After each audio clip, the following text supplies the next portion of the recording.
Good morning, ladies and gentlemen. Afternoon, depending on what side of the planet you are on. It is Thursday. It is Table of Titans, and we always got to come in with a little bit of American guitar out there. The 250 celebration has lit off, guys. We have 10 days until 4th of July. If anybody is keeping score out there as we start cranking out the 250 celebration out there, so it's going to be exciting with the 4th of July. We have some changes in some elections going on, and we've got AI and a whole bunch of quantum Q posts that are coming out that we're all going to talk about together. There's some interesting things we would like to show you. It's got a lot to cover. I thank you everybody for coming out. Make sure you smash the thumbs up button, leave a comment in the bottom of the video out there, and welcome in Space Shot and Tron. Tron, what is going on, sir? What's up, guys? What a week. And again, Hulk had that intron there. If you missed it, that was one fantastic way to kick off 250 years of American greatness. And again, this was more patriotic. This was more Americana, not much of MAGA rally. But again, seeing Boss behind that podium and the crowd and the flyover, I mean, this is it. And this all comes after numerous departments of our administration dropping Q hints. And we're going to get into that as well. But I'll tell you what, man, Boss a few hours ago calling out commies on Truth Social. It's looking awesome. Good, guys, baby. And yeah, we're going Q for quantum. Let's get into it. Yes, exactly. We get a little bit more to show you on the 250 stuff as we get up to the quantum solstice. But hey, Mr. Space Shot, how you doing, sir? What is going on, boys? How's it going out there, my fellow world patriots? And dude, To Tron's point, it was, I think, less MAGA and more about, well, I think it was Make America Great, but I think it was more like a rededication to God. It like seemed like the first whole half of that was very much in line with, pulling us back and rededicating our country, basically the way it was to our founding. So, yeah, and you got lots of folks out here who just don't want to see the country cleaned up and looking nice, and I think the people are starting to see that as well. So things are getting very quaint out there. Quantum, quaint, and yes, what a fun day that was. Tuesday, was it, or Monday? Monday. Yeah, that was a hell of a shot in the arm, but we'll get into that. And I know Hulk's got a lot of tabs, and we can't forget to thank the mods out there. Always greatly appreciate your help out there as well. And Country and the folks over here at Liberty Based News running the simulcast with us for the last 8 years, where we all met back in the Patriot News days. So big hat tip to them. Go give them a follow. Liberty Based News. They're on 24/7 news. Back to you, Mr. Hulkinator. I'm very interested because we got so much going on. Oh yeah, plenty to go out there. Just a little bit of note for the music from the president's band, the U.S. Marine Corps band. They will be releasing the album of the music from the UFC and some of the stuff from a couple of days ago on a music album that you'll be able to purchase and listen to, because if you did notice, all the music that were being played during the UFC was not recorded. All of it was played live by the United States Marine Corps band. Yes, including awesome. Drake and Red Hot Chili Peppers. And you're like, dude, that's got to be recorded. No, it wasn't. It was 100% live music. So, dude, hat tip to those guys. Yeah, it was awesome. They did such great renditions of it. And like I said, the only one they really couldn't match perfectly was that rap song, but it was like some Houston crunk type stuff, which you're never going to be able to do that with the band. But they did play the highs and the hi-hats on that stuff pretty well, but they did a knockout job for sure. I don't think we need to play it, but Mr. Tron, the band also had a little bit of time to play a particular song you'd like to talk about.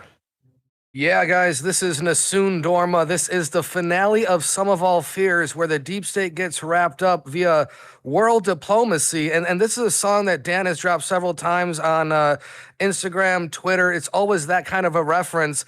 And again, the singer, Christopher Macchio, and remember, kickoff, Boss had a kickoff of the 250. He had a truth. And kickoff takes us back to a Q drop that has a Karate Kid scene in it. Again, destruction of the old guard, and that's Christopher Macchio. So here we are, guys, with the ending of Nessun Dorma and the kickoff of the start. So I'm loving the symbolism. And again, this comes after a Monday and Tuesday of quantum Q drops, but mostly necessary, man. This is a reminder of not only panic in DC, but all the accomplishments that we've made in the past several years. And again, we're still waiting for that final nail in the coffin where we can get moving, and it's looking hopeful, it's looking promising. And again, all these clues, all these crumbs that we keep getting are definitely for something. So Nessun Dorma is a fan favorite. And another thing you have to realize, before all this, we were supposed to have the Commodores, we were supposed to have Vanilla Ice, and then all of a sudden, a month or so later, we get this whole brand new, event. So hat tip to anyone who had their hands in putting this together. But this was top shelf stuff, and especially Ave Maria. It was biblical and it was rock and roll, baby. It was everything. Yeah, that was actually kind of cool because we were supposed to have a bunch of so-called celebrity show up and do their hat tip in there. And then we did have the likes of, Kid Rock and the rest of the guys come out. I'll show up. I'll do music. And they flipped it around. They're like, you know what? The people at the UFC were very impressed by music. Why don't we just use our own band and do it that way? And I think it turned out absolutely awesome. And they all got raises. Apparently, the UFC band got like a huge bonus because they were awesome. So again, you get rewarded. So awesome job there. And Hulk, yeah, exactly. This was pretty crazy, and hat tip to Dave at News Trees. I didn't even know to Tron's point about Vanilla Ice being on the thing for Freedom 250. You know who else was? And I was like, really? How did I miss that? Milli Vanilli. Yeah, dude. Crazy. So like, if that doesn't tell you the whole thing was like a setup fake from the very beginning, because I looked at it mid-show where we were on the show yesterday, and I'm like, wait, when was the last time Milli Vanilli put out an album or performed after their lip syncing thing? 1990. They haven't been doing music for anybody, and nobody wants to see them either. Oh, good Lord. Let's get a little bit of... The other guy died, but one of them died. All right, quick little sound from them. Just see how the sound sounds.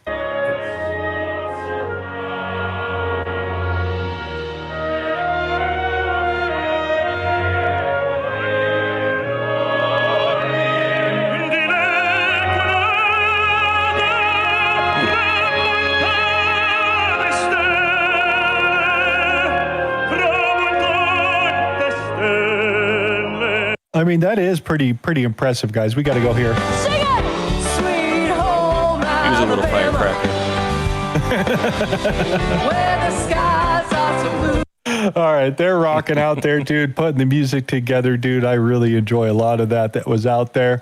They even had the Continental Commander-in-Chief Guard in the National Mall. Everybody dressed up kind of as their 250. I'm really enjoying some of the photos and the experiences that they're showing to the rest of America. I think this is actually kind of cool that they're doing a lot of this stuff as they're walking out, showing a lot of the bands and the music and just showing what America is really like, especially when the 250 are here, dude.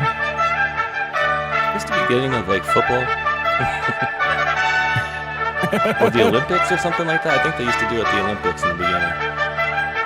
Oh, just wait till the Olympics show up, dude.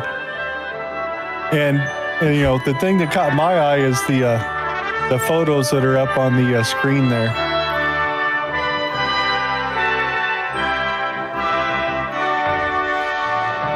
Timing is everything. I was like, wait, are they bumping into each other? No, I guess they do it just like that. They hit the person, then they take a step back, and then they turn in. They do it all, perfectly. Cool. It looked like a car crash for a second there, but dude, the timing is awesome with this stuff, and it just dawned on me, and I should have known, of course. I mean, maybe a couple of months ago, but I'm like, oh wait, while all this stuff and all this great information is rolling out, wait, what do we have? Oh, the World Fair, as you guys see here, but we also have FIFA. And wait, remember Trump and Putin back then? He tossed him the soccer ball. Timing is everything. Exactly. So yeah, supposedly all 50 states are supposed to be there. I think it's more like 45. I think some of them didn't show up. We'll get into some of those things there as we talk about that here. Trump did say some important things here. But just like those patriots of 1776, over the past 17 months, we have taken power back from the far-off political class. They're trying to gain it back, but it's not going to happen. We have reclaimed our sovereignty, regained our liberty, restored our prosperity, and we have saved our country. In all things, we're once again putting a thing called America first. Oh, the past 17 months. There's that number again, right? Just happens. Keeps coming back. Well, and the best part is 3 days ago from that day, there is a drop 1584 that says exactly 17 months. Do you believe in coincidences? God bless you all. We told you proofs were going to be important very soon. New eyes, be ready, 5x5. We thank you for your service. And that was a delta for 3 days before he said 17 months. Awesome. That's crazy. interesting. It's getting to some of the photos that come out and videos of the planes flying because, yeah, that's going to be awesome coming up on the 4th of July, guys.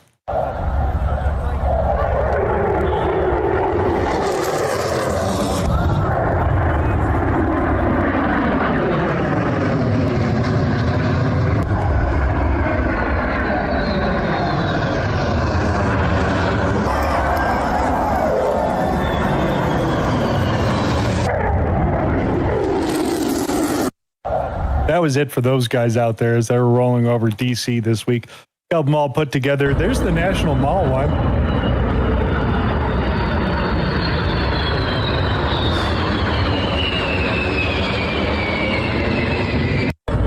There's even a B-52 Stratoforcer, what unfortunately one of them crashed at Edwards Air Force Base last week. But yeah, hat tip to those guys, dude.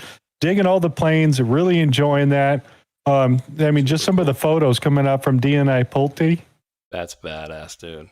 And Hulk, take a guess. I'll just give you one lucky guess. How tall is a B-2 bomber? The B-52 bomber? No, just the B-2. 17 feet. 17 feet. Wow, 17 feet tall. Can you believe that? And it says 172 feet wide. So it's kind of 17 all around. But that dude, that's a badass picture. They had some really dope flyovers. That's super bad. You know how much fuel they must have wasted and money doing that? Hey, we could have had transgenders on the front of the lawn. Ooh.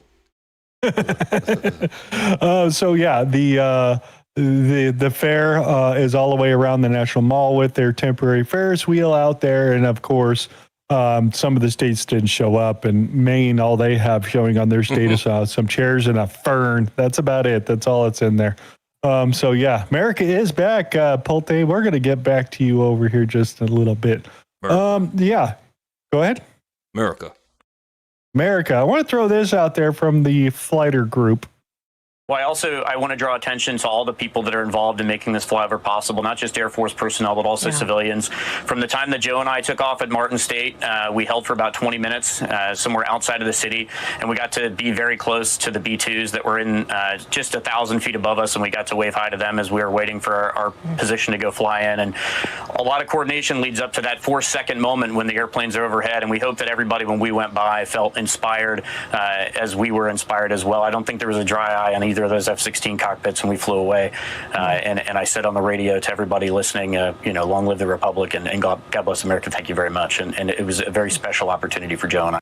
Yep, they were fighting over to get into the seats to be able to take these historic flights as we roll up to 4th of July. So totally happy they're getting this all done, and they do have. And we'll go over the more of this video on the right on Saturday. But that was pretty cool. Looks like Top Gun. Going to the danger zone. That is awesome. You guys ever been to air shows before? How loud it is and all that stuff. It's the excitement. The adrenaline is just there from the atmosphere. It's fantastic. I recommend to go this year if you haven't gotten to one. There's going to be a whole bunch of them all over the place out here. Let's get a little bit from Pete real quick. Get ready, America, because we're putting our love of country on full display.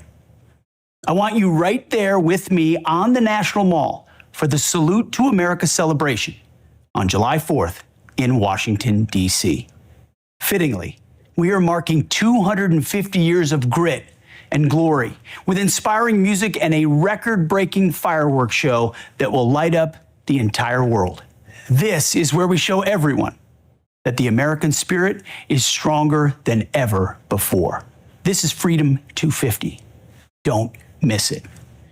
Register for your free tickets at freedom250.org. And may God bless our great republic. Can't wait. Hell yeah. Did you get your tickets? My digital tickets, yeah. Going through some of this other stuff, I want to give you a cool little note over here. Did you hear about this? Lincoln's Memorial Oh, this hidden was- 15,000 yeah. square foot undercroft opens to the I heard public about after a century underground. This is Wow. cool. Let's go to the video. I didn't know. I thought I thought that was closed. Hello, I'm Kevin Grease. I'm the superintendent of the National Memorial Parks here in Washington, D.C. I'm here to announce that on the 25th of June, we're going to have a grand opening of the Lincoln Undercroft.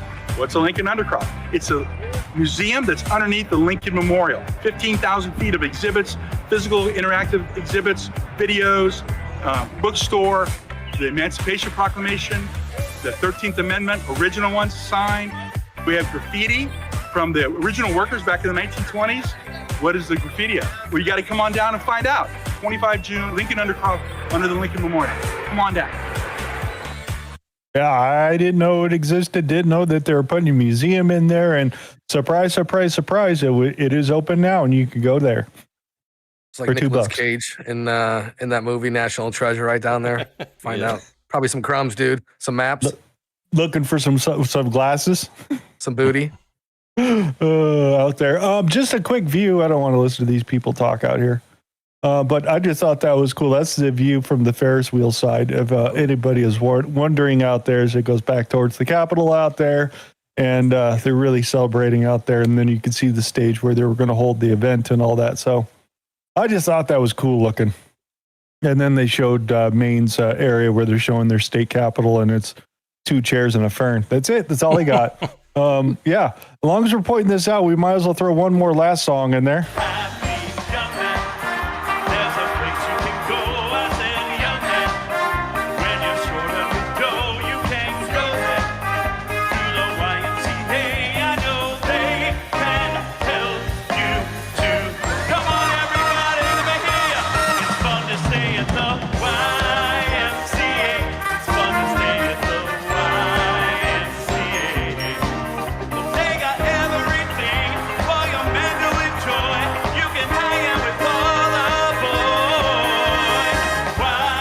That's so cool. Oh, yeah. America is back, and we're really enjoying what the hell is going on here. And it's just great. Yep. Eyes up, Guardians from the White House there. Tron, did you happen to see that?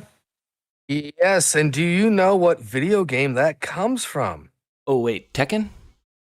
The The muscles look like Tekken style muscles, but video game? Is it Destiny? Yes. That was right. Yay. Wait, I need my...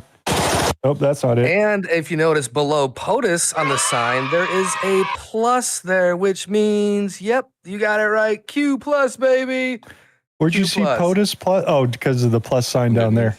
Yeah, and also just a quick note on today's Delta, going back 6 years, drop 4526, The Guardian, information warfare. So there is a Guardian drop on today for that White House drop. So game shit. on, baby. We're playing. We are playing. Yeah. And there's And- only like 5 Guardian drops. Guardians of Intelligence, the Wizards and Warlocks. Yep. Yeah, and just to prove how the American celebration is right here, just want to throw a quick soccer little thing in there. Read that for everybody. 3,605,357. FIFA World Cup is 2026 is the highest attended tournament in history. That's a lot And of non-Americans watching soccer. And it's not half over yet. It's not even half over yet, guys. And they already blew past their record of the most attended games ever, even surpassing all the attendance from in the 90s when they were here in Southern California doing the World Cup back then. So yeah, records are being broken here. It's good to see what the rest of the world sees what America is. And I'm sure you guys all seen the videos of them trying Texas barbecue and They love it on the Wendy's holidays. and They're- just, yeah, the one guy says, he's like, you guys eat colorful pallets of food. We got gray. That's all we have. Thoughts just on that? Well, yeah, think some about of the those countries trade-off. can use a spice rack. Oof. Well, think about the trade-off. You guys saw, like the food that was Fruit Loops. Ours looked more colorful, right? But we're using fake colors and stuff like that. So there is a trade-off. And to that point as well, I always say it every time you guys mention this, which is the bread. The guy ran up and he's like, look at the ingredients in the bread. Like, how many do you need? It's like, well, you're right. You don't need a paragraph and a half. It should only be a few. But yeah, the previous record I'm being told here is 2006 at 3.359 million. So we already beat it by 300,000. $400 a ticket, $19 beers. I mean, these Europeans are loving America. They're going to leave with diabetes. Yeah, they already drank Boston out of alcohol when those who was Scottish. there? The Scottish were there. Now you got Germany there, and there's a sea of orange all over the place because the Belgians are all over the place. It's awesome to see that. They got to go home. They can't stay. We have a border problem. Well, we're going to get to those stories here in just a little bit, but let's see how well we're turning out on our polls. Again, 56% overall, having extremely or very much proud of the country.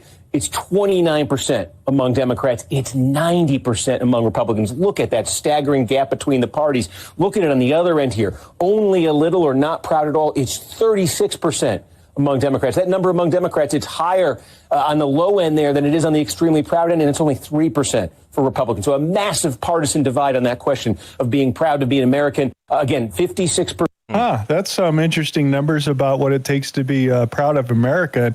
So far, none of those Democrats, and we'll get to some of those progressives that are out there floating around in New York that just had an interesting election. We'll talk about that a little bit later out there. But yeah, I mean, doesn't seem like the Democrats are America first whatsoever. There seems to be progressive, like crazy people with some colored hair. Oh, they hate our country, dude. I mean, at the end of the day, you're seeing President Trump trying to beautify the country, cleaning up the statues, cleaning up mess, cleaning up the crime. And then on the other hand, they're blasting this all over the news. Oh, Trump's making up stuff about the reflecting pool. He just fixed it and it's already a mess. It's like, well, we have the proof of the people that are doing this. So like I said earlier, I think people are starting to see this. It's like, why are there groups of people that are so hell-bent on destroying our country? Because there is a group of those people, but unfortunately they're being paid to do so. Most of them anyway. Exactly. So yeah, polling in America. We'll get to the rest of that a little bit later here. What else do we want to throw in here? Oh yeah. Tron, read that for everybody. Guys, happy hunting from the U.S. Mint. The United States Mint will produce 250,000 semi-quincentennial 2026 Declaration of Independence quarters featuring a special July 4th privy mark in celebration of America's 250th anniversary. And just like Willy Wonka, we're not going to know where these golden tickets are. Special quarters will be placed randomly into circulation, offering Americans a once-in-a-lifetime opportunity to discover a piece of history in everyday transactions. Use that cash, Patriots. They want you to use that cash to get these quarters, which are going to go on eBay for several dollars. Don't be stupid. Find them. It's a nice little side hustle. I thought that was cool. So anyways, we'll see how they turn out. So go to your local bank, see if they got them. It's just normal coinage. And one more thing out there, we got to check in with the reflecting pool. The reflecting pool is looking magnificent this morning. Like, if you're gonna say it looks crap when it looks crap, then you gotta say when it just looks like you want to swim in it.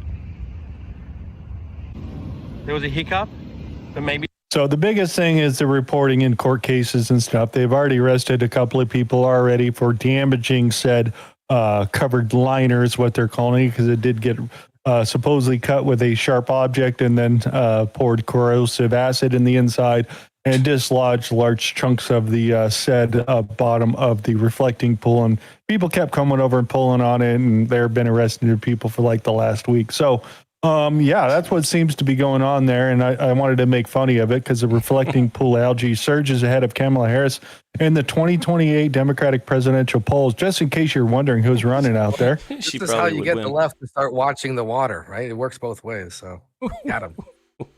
So, I mean, just off your top of your head, guys, who the hell is the lead of the Democratic Party right now? Anybody want to take that baton? Because they're trying to hand it off to somebody. Who's holding it? I think it's got to be Gavin, dude. But I mean, Hell he's no. surrounded Hell by no. a bunch of fraud as well. But like, who else? Kamala. I mean, she already did that one. We know how that one went. I think it really isn't going to matter at the end of the day, really. But for them, They might need to pull out like an Oprah, but we've heard about that in the drops as well. So they might need to go with like The Rock or somebody like that. But then again, would he be conservative or Democrat? I don't know. Yeah, because Gavin doesn't look all that good. Pete hasn't been around in a while. AOC is probably going to look for a bartending job. We got quotes from her a little bit later. She's hanging out in New York, so she's actually quite happy. We're going to get into some of those stories. Well, the good part about this is literally they have no party, they have no hype, they have no leadership, and this is the destruction. So, I mean, I count this as a win. We can't necessarily even pick one for their side. Imagine how they feel. This is great. Yeah, just ask your Democratic friends out there who do you think's in charge of the Democratic Party?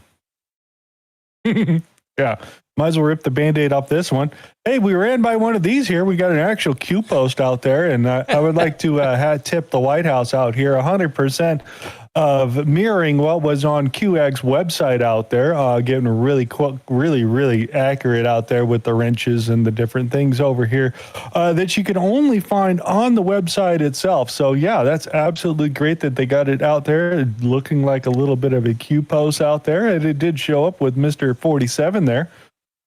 Comments? Yeah, they did instead, because I used to use Q Alerts until QAG came along, but it seems like they copied the aggregate site of the QAG. But the funny thing is, it's like they came out when they said, "Oh, they're going to be doing these posts later," and then it says, the White House will be Q posting later, and then it was all those big spaces, and QAG actually went into. I have that post if you wanted to look at it, but bunch of spaces or whatever, and then it says down the bottom, "Oh, by Q we mean quantum." And then it was like, "Oh, okay, head fake." And then they come out with this one here with the always trust, and it's like, "Oh, okay, yeah, that's a friggin' Q post without being a Q post, like straight up." That was awesome, dude. I mean, the color is spot on, Tron. What do you think? Yeah, I mean, it's a little. I actually brought it into Photoshop to compare the coloring, and the yellow was closer than the gray. But yeah, Space Shot's right. They had that Q posting today, and they're like quantum, and then all of a sudden this dropped, and my heart, like my stomach sank. It was on Monday, dude. It's my day off too, and they dropped the 47, and dude, like quantum and dude, the craziest part is during all this happening, they had a quantum conference, a little talk session. And I forgot the gentleman's name, but he mentioned John G. Trump, boss's uncle, and how pivotal he was during the war and helping the government. And now we have this quantum stuff. And how many times did we theorize in the past that, a little help from our friends, maybe some AI, maybe some quantum, maybe some supercomputer. They had those dwarfs and Snow White drops. And also referencing war games when you go back to the Whopper supercomputer, which was an Overwatch.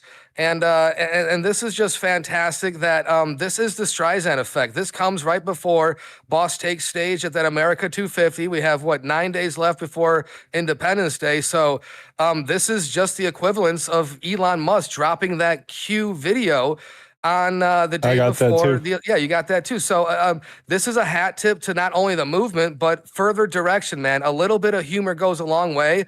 And I'm completely happy with the way this is unfolding. I mean, this is the White House, dude. This isn't Department of Labor. This isn't Homeland, Homeland Security got into it today too. But a little bit from everywhere, man. It feels like the drops are manifesting right now in real time. And this is something to get excited about because we thought we were a minority. We're the Q-tards. We're conspiracy theorists and all that nonsense. And here it is now, almost somewhat confirmed via mockery, laughter, and truth. So shout out to White House. It's like they hired one of us to do this. And I would also like to point out that Trump's press conference today, he also said, the best is yet to come also, said that today. Anybody also want to point out something that happened on Monday? Anybody? Monday. Well, there was a same time this is coming out. Oh, well, they had some videos that came out. I know Dan had posted some videos. Nope, nothing to do with any of that. Is it this is Bill Pulte's first day as acting DNI, firing hundreds of people over there on the same day that Q shows up. I'm just saying. And he has aligned himself to Q in the past. So just wanted to point that out for everybody. Here's said video that everybody's talking about. We're going to go right to the particular point somewhere over here. The activation word. Ooh. McDonald. We will drive out the globe. The activation word. We will cast out. So why do we have activation code Ronald McDonald and then the chief, the White House chief, I can't even think of his position, communication strategist or whatever, started posting the same thing all over there? Operation Ronald McDonald. What are we talking about there? Yes, Ronald McDonald. I mean, I didn't know where it came from, but apparently that's the video it must have came from that he's referencing. Have you seen that video prior to this? Anybody? This is November 4th, 2024. The day before the election, Elon drops that. But we even trace back that one quote, activation, to a YouTube video that was kind of obscure. It was a weird video, but National Revival took that clip and threw it in there. But again, activation Ronald McDonald. We know Boss loves his McDonald's. We had the DoorDash. We had the pre-election at the restaurants. We have so many references. Even Mangione was arrested there by an Officer Fry. I mean, things are getting insane. but for Elon to drop this the day before the election is fantastic. The O turning into a Q. Patriots assemble. There's an EBS warning in there kind of idea. But this is the way we're going to roll. And Bob Levy, who I've never actually heard of ever, activation word Ronald McDonald, and he runs the War Room over on Twitter. He's the War Room guy. So again, another marker, man. It feels like election day, and we're still far off from November. But again, this administration is turning into anons, or maybe they always were. This is great. Yeah, they're oddists, and I don't know what to do with it right here at this point. But here, I wanted to throw this out there just for everybody, as long as we're talking about Q and all those sort of things out there. I thought this is an interesting, yeah, I missed that one too. I just thought that was interesting, having his dad and Donald Trump in this so-called TV show. And yeah, well, Quantum Leap was, it was, what, I think it was time travel through different bodies of some sort, if I remember, but they had a reboot come out like a year ago on Netflix or something. In the first 10 minutes, a couple of dudes make out. So that was a quick turnoff for that one. And he was Asian. Oh, they ruined that one. Oh, I thought it was a good little deal there. So yeah, there was your Q. Q is for quantum. President Trump, the leadership, quantum, making a massive leap. We're going to get into a lot of this stuff that was out there. Just wanted to throw this out there. An unusual looking vehicle recently spotted on Texas highway. A car shaped like a what? Like a what? I don't know what it means. I don't know. Operation Ronald McDonald. Yeah, I don't get it either. I don't get it. Guy driving around in a Ronald McDonald's deal. That was all on the same day, guys. All the same day. All this stuff's coming out from the 22nd. Yeah, I don't know where to put it, but yeah, there you go. Nothing to see that here. That was that whole thing. Nothing to see here. And then you threw this one out just as the last little piece over here. Yeah, guys, again, this is from Homeland Security, the department that takes care of our home, which is America. The historic signing of one of the biggest of the One Big Beautiful Bill nearly 1 year ago revitalized our USCG. Thank you, POTUS. Trump, the U.S. Coast Guard stands ready and energized to protect our waters. And they misspelled GameCube. They put a Q in there and altered the logo to make it a Q. There it is. And that is from the video game The Legend of Zelda, which has to do with waters and wands, baby. Let's go. And pyramids. And the Triforce. Keystones, too. I just had to throw that out there. So yeah, we did get a Department of War post-quantum cryptographic strategy is what they're basically getting into. We're going to get a couple of these little pieces in here that we wanted to get into to see what they're actually talking about hardened military networks and all those sort of things as we get out there. I wanted to throw this out there also because Enoch had brought it up that acting DNI deep state firings on the same day the White House Department began posting the Q post. So yeah, he had picked that up too. So hat tip to him for putting those two things together. Did you want to say something? Yeah, just really quick. To Tron's point earlier, he had mentioned that Bill Pulte had also done, was it a 0 to a Q? It was something to a Q. I think it was a 0. But in the drops back in the day, remember we had that the elevator at Trump Tower? Yep. Yeah, the Santa Claus ones. Mm-hmm. And it says, O into a Q and then more in the future. More to find over time. Yeah, more to find over time. Thank you, Tron. Perfect. So that was that more to find over time. And who knows if there'll be even more of those. But Dude, something that you had in that last. Can you click on the last tab you had? Something that was just making me laugh my ass off. Oh, did you hear when Trump was making the speech on this? He goes, we're quantum cryptography, and I'm like, cryptography? Is that what he's talking about? Yeah, and boss, what are you doing? we've been waiting for this stuff. Quantum. They're gonna have the elections on the blockchain where you can't mess with things. Nope. Yeah, not yet. Not yet. All right, let's get into a couple other of these pieces here. This one. So here, you can start up at the top and then read the bottom half there. Uantum computers will supercharge the world, but they present serious national security risks. So here's the little thing after quantum you can read. Quantum computing is a game changer. Superposition and entanglement lets qubits solve problems in pharma, materials, and simulations that would take classical supercomputers centuries. But the flip side is huge. It could shatter current encryption, threatening secure comms and transactions. China is pouring money to lead the race. Smart move by Trump signing executive orders to fast-track a U.S. quantum supercomputer and pull forward quantum-safe encryption mandates to 2031. Experts warn Q-Day, when encryption breaks, could hit as soon as 2029. Interesting. So this comes on the heels of the Anthropic Mythos deal, who got sanctioned back because their particular AI model is the end-all be-all type of system. We can almost hack almost anything. And they told them you need to neuter it, and they said we tried to, but we can't. And then it turns out that Bangladesh was in their back door playing with the AI when they were supposed to be restricted at one time. They had really super high-end access to it. And then that's when everybody freaked out. So it wasn't so much Amazon that said that they found the supposed problem with the system. They found a whole other industry basically backdooring into Mythos. So that came out there. So they're going to go back into that. Here's this coming out of Five Eyes. Read that, and then we'll get into the bottom half. Five Eyes. The Five Eyes Intelligence Alliance warns frontier AI models could supercharge cyber attacks within months, not years. Yeesh. All right, Five Eyes. You want me to read this?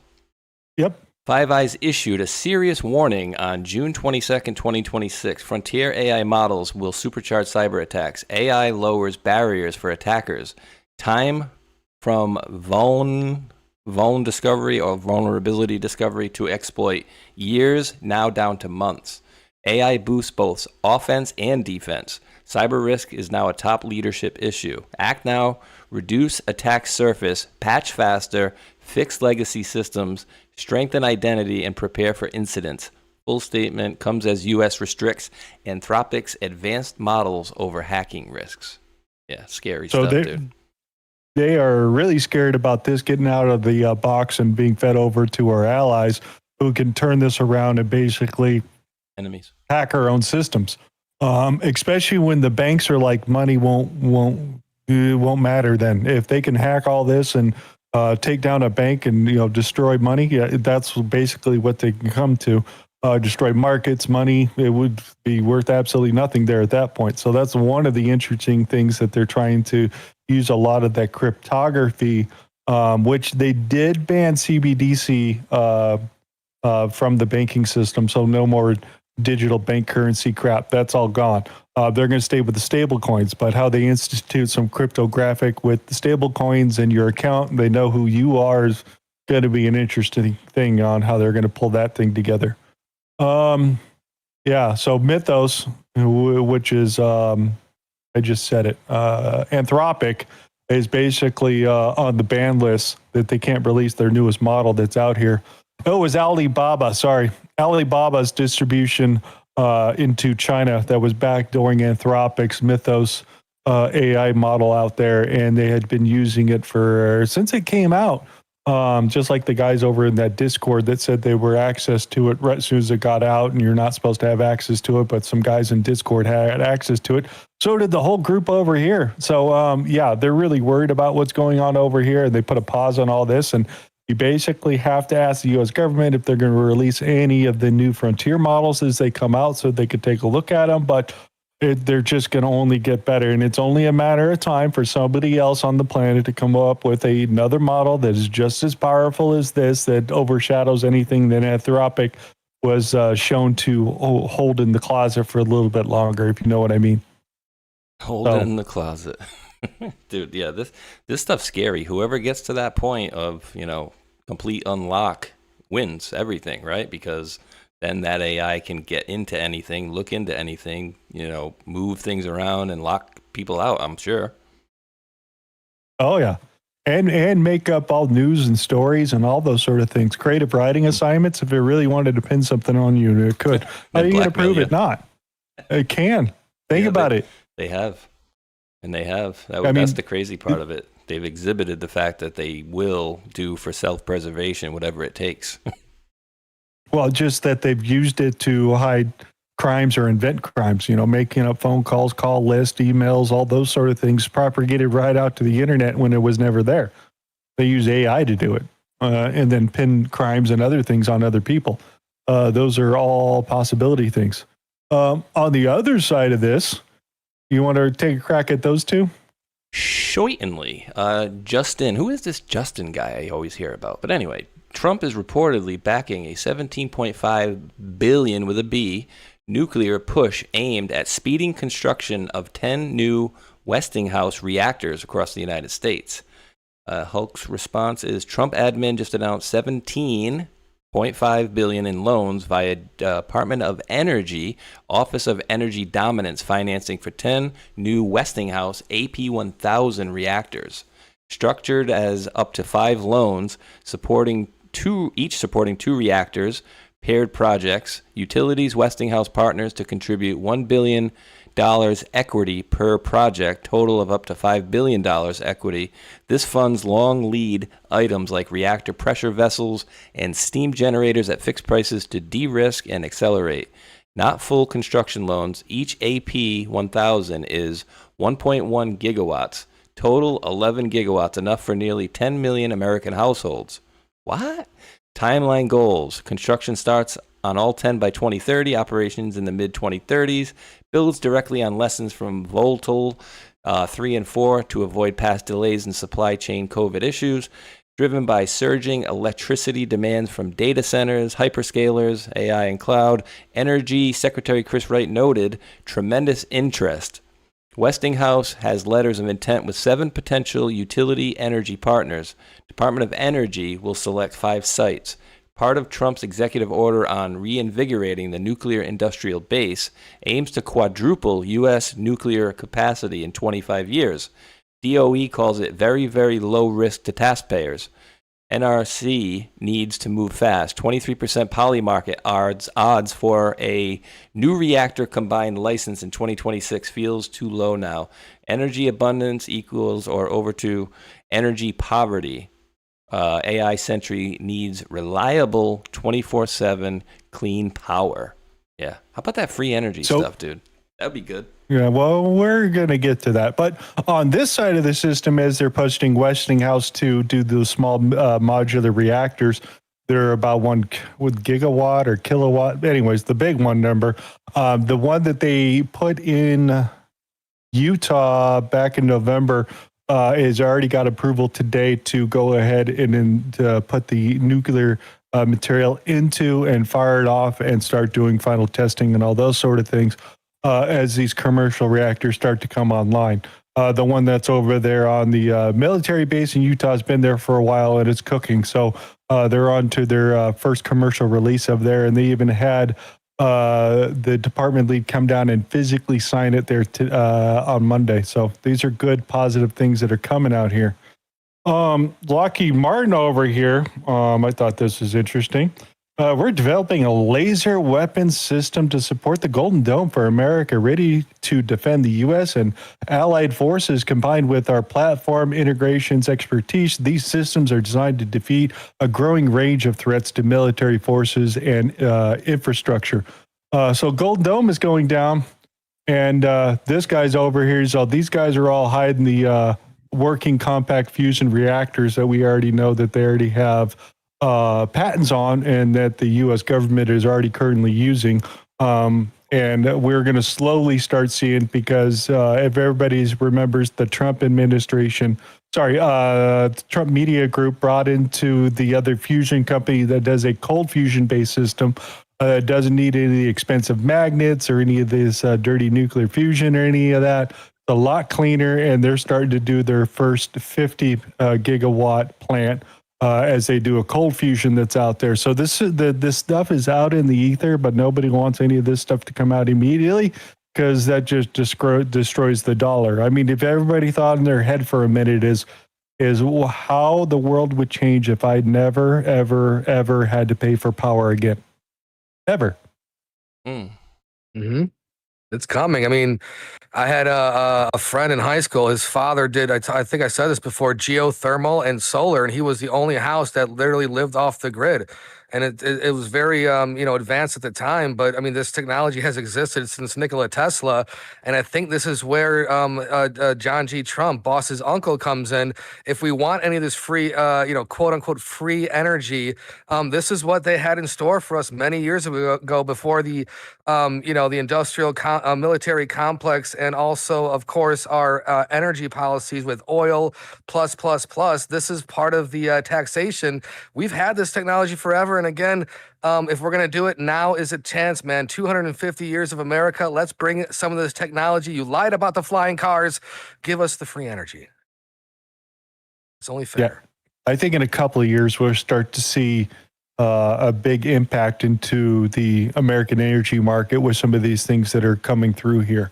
The things that Trump are actually instituting that, we might spend probably 10 years before we see the ramifications of the positive things that's going to put America in. So these are all good things, good positive things in my opinion. I think this Golden Dome is more than just security. It might have some of that technology, associated with it. At least that's how I like to think of it. I mean, we don't really need this. Directed energy weapons have been around since 9/11. So there's nothing new here, right? I agree with that 100% that's out there. What did Trump have to say about it? We get a little bit of words from him. One of President Trump's core missions when he assumed the presidency was to unleash American energy dominance.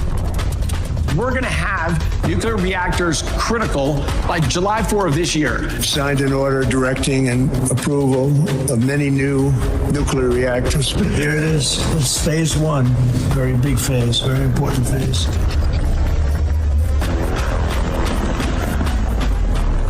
This is a time when competition has finally come to this industry. If we have thoughtful regulation and we get the bureaucracy out of the way, can the entrepreneurs make it happen? Yes, they can. And yes, they will. We're very much into the world of nuclear energy. The progress they've made with nuclear is unbelievable, and the safety progress they've made is incredible.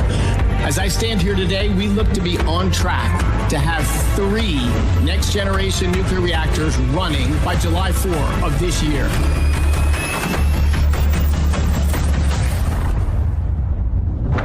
They're going to have 2 of them running by next week, guys. So that's awesome. So they're about to fire off that second one. And the third one, that'd be interesting if they get that thing to light off. So yeah, definitely an all of government movement to get this thing done. So they're definitely kind of not looking at a whole bunch of the ecological issues and bypassing a lot of those. And we're going to talk a little bit about that because they do have some interesting things that they're going to be changing on a lot of those also.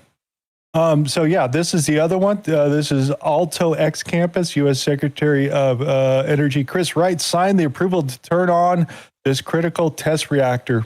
So this is one of the little 1 kilowatt ones, and they could be scaled up after that. So that's the one that he came out and signed today to get it done. Now this is an interesting one. Mr. Spatial, you want to do a little reading on this? Sure, but are we going to be able to get to 1.21 gigawatts ever? Okay.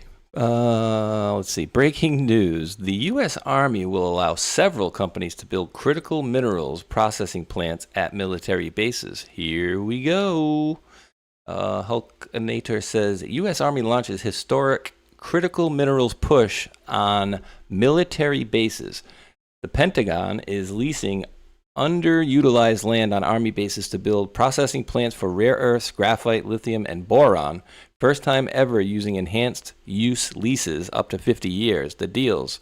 Regarding alloys, rare earth separation facility at Thule Army Depot in Utah, heavy rare earths for defense magnets, munitions, jets, Titan mining, graphite purification at Pine Bluff Arsenal, Arkansas, and Anniston Army Depot, Alabama, Ioneer boron processing plant, Energy X lithium facility, 2 of 4.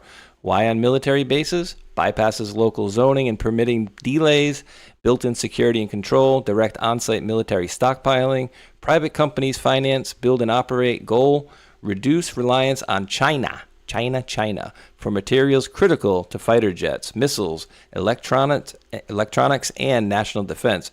Construction targeted as early as 2027. 4 of 4 serious supply chain move. Boom. So yeah, definitely moving forward. So this would be the second lithium-ion plant, producing plant, because Mr. Elon Musk has the other one out there, and he's also starting his own rare earth mineral processing plants itself. And then the whole of government on top of this is also doing this also, and start pushing this on military bases themselves, which I think is the smartest way to do it, because you won't have the states bitching about it because it's on their own land. Long as they don't keep all that stuff from spilling all over the place, because this is a really, really dangerous stuff to be playing with in the environment itself. But it's something that needs to be accelerated now. And that's good that we're starting to actually have locations where these things are going to be built. Awesome. Lots of maneuvers, dude. I mean, you're just showing like how good this country can be when you actually put some effort into it and trying not to destroy it. Like, big difference. Yeah. Look at Ronald Reagan in Star Wars, Golden Dome. So yeah, he's laughing there, as that was the other part, was the Lockheed Martin thing. So yeah, let's get into some corruption and stuff. Yeah, let's see what the NYPD has to say. Mr. Space Shot? Certainly. What do we got here? Ding, ding, ding. This morning, Jessica S. Tisch.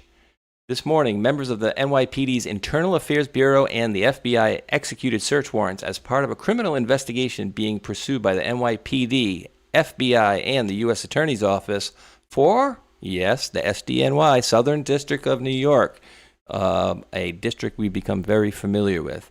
The investigation is ongoing and concerns conduct by former and current members of the NYPD.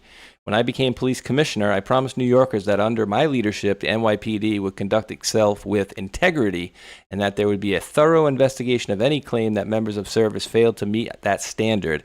This investigation and our actions this morning are part of the ongoing effort to fulfill that commitment and hold the department to its highest ideals.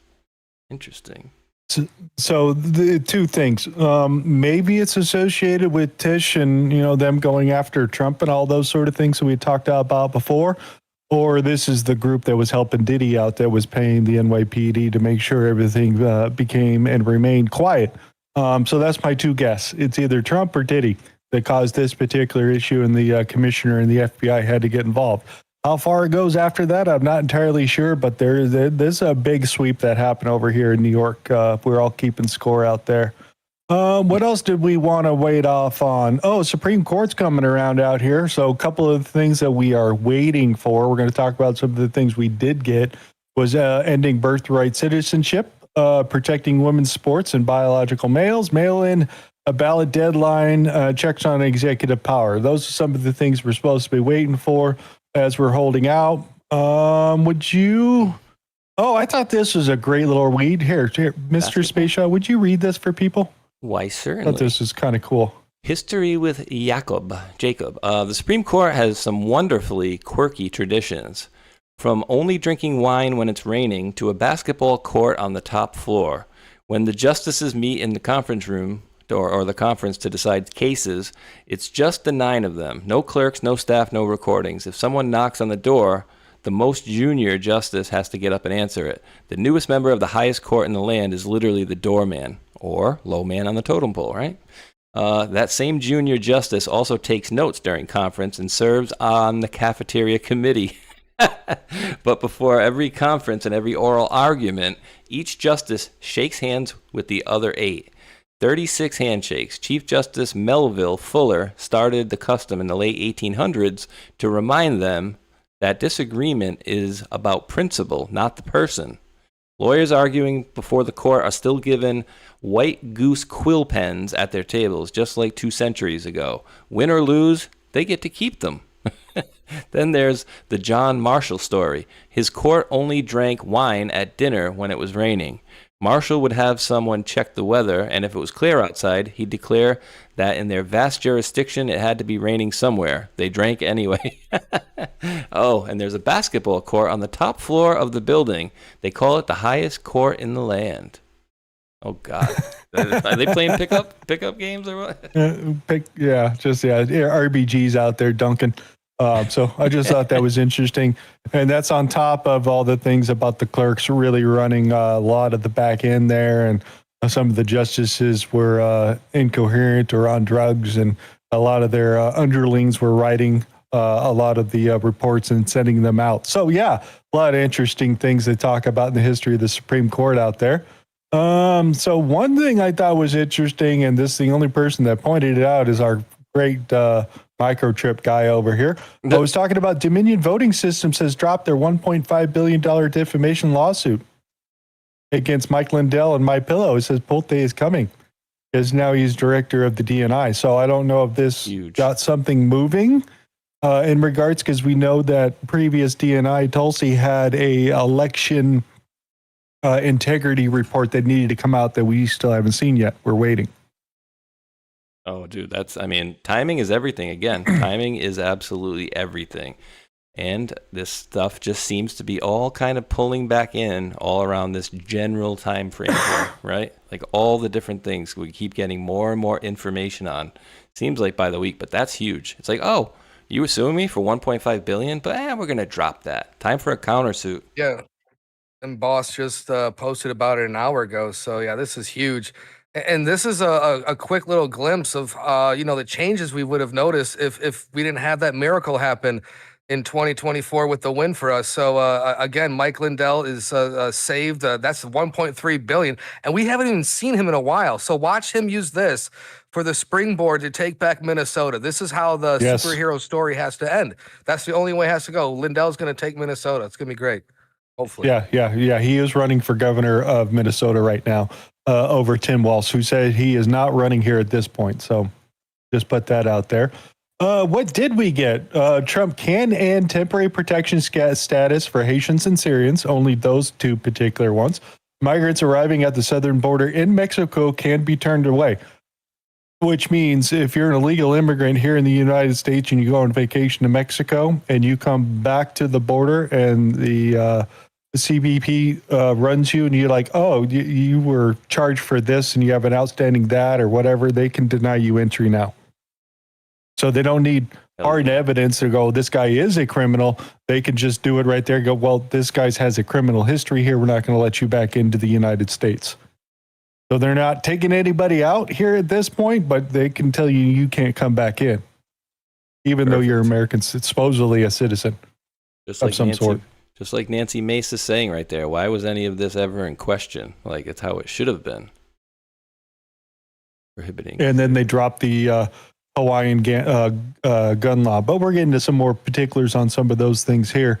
Here, we'll just play the clip. And the Supreme Court out with another decision, this time regarding the fate of certain migrants living with temporary protected status. There are a bunch of them, and Shannon Bream joins us again with more. Shannon, how do we read this one? Okay, so Dana, we read it as a win for the Trump administration, which has wanted to wipe out temporary protected status for more than 1 million people who are living here in this country. These cases centered on a number of Haitian and Syrian refugees who were here in the country. And basically what the court has said is that they can't challenge this decision by the Department of Homeland Security, by the administration, that they're the ones who get to make the assessment about whether they leave or not. I haven't read the whole thing, but they do get into some of the claims that by some of those who are advocating for the Haitian refugees, that there was some kind of racial animus. The court says they don't see evidence of that. So I'll keep reading, but it's another very fractured decision that seems to be a win for the Trump administration, which would be the second win for them on immigration. That earlier decision that we talked about that came out just a few minutes ago saying that if you get to the Mexico border but you don't make it onto U.S. soil, you can't file an asylum claim. So the Trump administration has to be happy about what they've gotten today. Yeah, you can't claim asylum unless you're already in the country. You just can't come to the border and request it. They're going to do a lot more scrutiny before they're going to actually let you in. And then you get to wait in line in Mexico. Here All at this those point. Haitians can just go to Hillary Clinton's house and just hang out over there, right? Look what she did to Haiti over all those years. And as I was watching this video, I just couldn't help but notice that, you know, everyone needs to just turn around, go back home. Let's keep America, America. And yeah, try again another day. Oof. Every now and then I get a little bit. Oh, Turn around. I don't want to get us another. So yeah, copyright 350 on that list. Huge. That's a pretty big list. Here's another one that a lot of people are freaking out about. Anybody want to take a crack at that? Monsanto. SCOTUS rules in favor of Monsanto in Monsanto versus Durnell Roundup pesticide labeling. SCOTUS ruled federal law, FIFRA, preempts or overrides state failure to warn claims. This means Monsanto cannot be sued in state court for not putting stronger cancer warnings on Roundup labels if the warnings meet federal requirements. Majority 7 ruled for Monsanto. Brett Kavanaugh wrote the majority opinion. Chief Justice John Roberts, Justice Clarence Thomas wrote a separate concurring opinion. Samuel Alito, Amy Coney Barrett, Sotomayor, Elena Kagan. Dissent 2 ruled against Monsanto. Ketanji Brown Jackson wrote the dissent. Justice Neil Gorsuch joined Jackson's dissent. That's very weird. Core reasons stated in the opinion. FIFRA. The act gives the EPA exclusive authority over pesticide labeling. The law contains a clear preemptive clause that says states cannot impose any labeling requirements that are, quote, in addition to or different from what the federal government requires. This would create non-uniform labeling across states and interfere with the EPA's control. The court said Congress wanted one national standard for pesticide labels decided by the EPA, not varying rules driven by state juries. In short, federal law controls the label. States and state lawsuits cannot force extra warnings that the EPA has not required.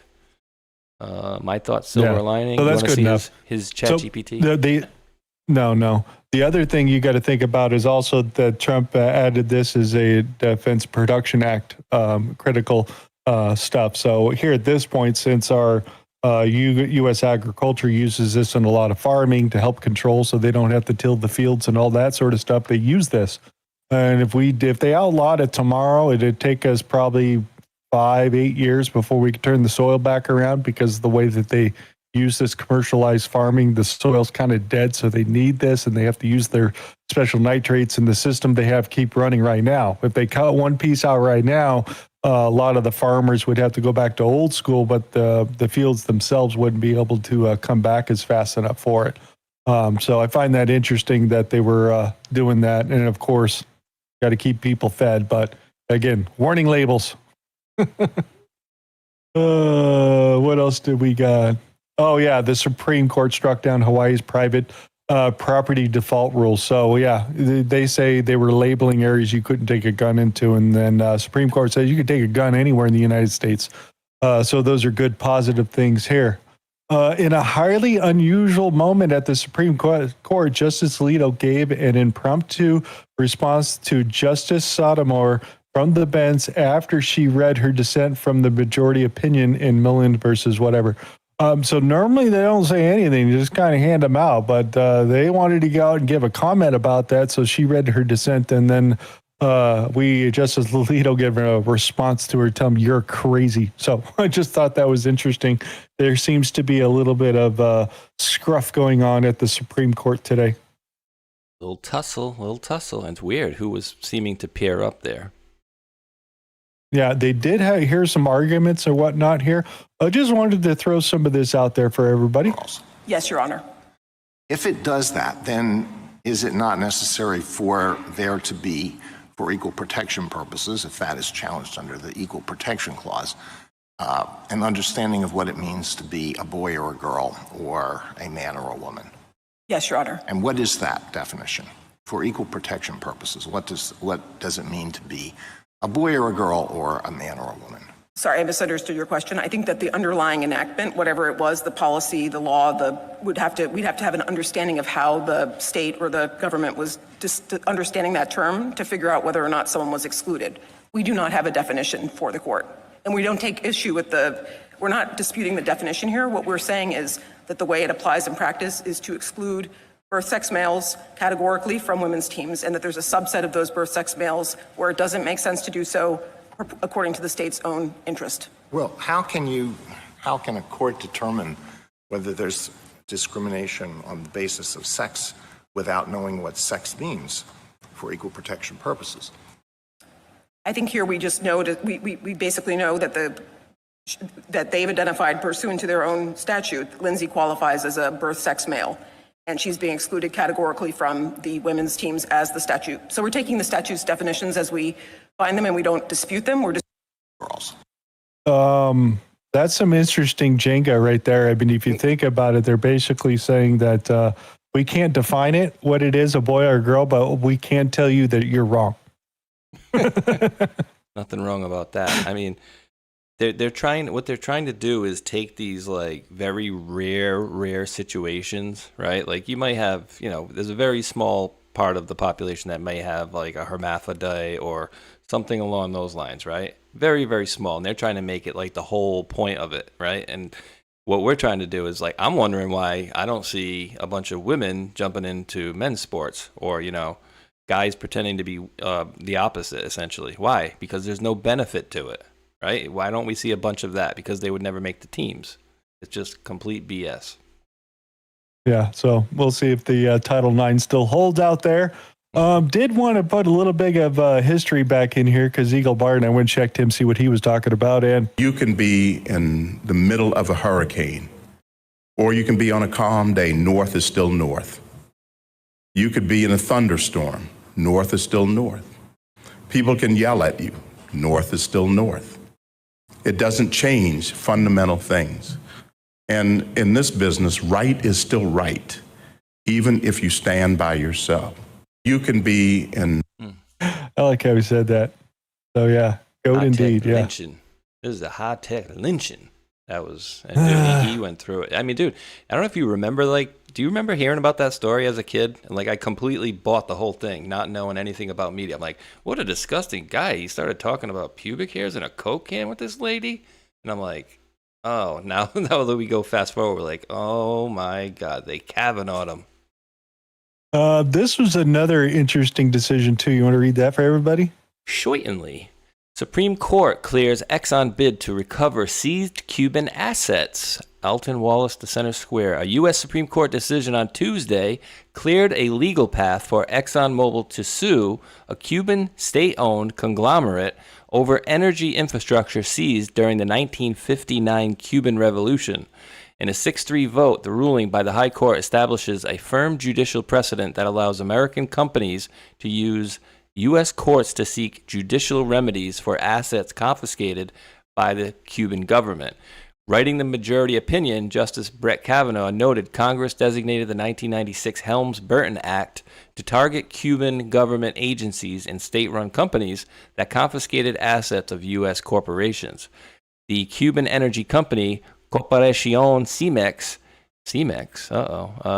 attempted to block the lawsuit by claiming immunity under the Foreign Sovereign Immunities Act, FISA backwards, FSIA, a federal law that generally shields foreign governments from being sued in U.S. courts. Quote, to allow the FSIA to block these suits would effectively rewrite the statute and nullify the very accountability Congress intended to enforce, Kavanaugh wrote. The ruling for Exxon follows a related case recently decided by the Supreme Court involving a $440 million dispute brought against major cruise lines that include Carnival and Royal Caribbean for using docks in Havana, confiscated by the Cuban government in 1960. That decision officially cleared the way for lower courts to potentially enforce the judgments against the cruise operators. Tuesday's ruling for ExxonMobil similarly returns the lawsuit to a lower court to determine the potential liability of the Cuban conglomerate. ExxonMobil is seeking to recoup a claim now valued at more than $1 billion due to decades of accrued interest in a refinery and service stations that once belonged to Standard Oil, the owner of the assets before the company changed its name to Exxon in 1972. So wait, Kinda Standard like Oil, Rockefellers, or ExxonMobil? Okay, good to know now. Yeah, kind of reminds me of what they did down there in Venezuela with their oil assets and stuff that was down there too. We already did a whole bunch of those. What was he? Here, read right there. Fuzzy under Wuzzy. Biggie. Biggies still to come next week include birthright citizenship, presidential authority to fire, quote, independent agency heads, transgender, biological males and girls sports, campaign finance, and what counts as election day. That is whether, as we saw just this month in California, votes can keep coming in well after election day. Should be a pretty interesting week. Oh, yeah. So that should be Tuesday next week, as we should see a lot more of these responses come back, because they're all going to go on vacation for a little bit. So they want to get these all out. And yeah, we'll see if we get the say back. We're going to talk about that too. Here's another one. An Obama-appointed judge, a federal judge, has struck down President Trump's executive order requiring proof of citizenship to vote in U.S. election. The ruling that the White House exceeds its constitutionality authority, blah, blah, blah. So basically, they're going to have to go back to the Supreme Court for this particular one. I knew it was going to be coming. Somebody was going to challenge it. Yeah, leftist state did. So they're going to have to go through the courts and then get up to the Supreme Court and take a ruling on that. What they do up against his EO, I'm not sure. But it's going to get interesting. So this is another fight. I just wish this happened a long time ago, but they finally got around to challenging it right before the election time in 5 months, I think. So yeah, it's engineered, right? Perfectly. This was the other one here. Yeah, because it was saying Post Manager General David Stearns told senators that under the new proposed rule, the U.S. Postal Service would not deliver mail ballots unless states hand over the voter list to the Trump administration. Yeah, read that for everybody, Mr. Spaceshot. Yes, the report is accurate. Postmaster General David Steiner testified today in a Senate hearing that under the proposed USPS rule implementing Trump's March 26 EO, USPS would not deliver mail if states refused to provide the required voter lists and manifests of those requesting absentee ballots. The rule, proposed June 2nd, comment period open, requires states to share lists and use specific barcoded envelopes. Democrats called it coercive and illegal. Lawsuits are ongoing. A judge recently allowed challenges to proceed. U.S. Postal Service has long said it doesn't administer elections and would follow court rulings. Implementation and legality remain unresolved. So those are two things that probably are going to have a problem trying to get done for this upcoming election in November itself.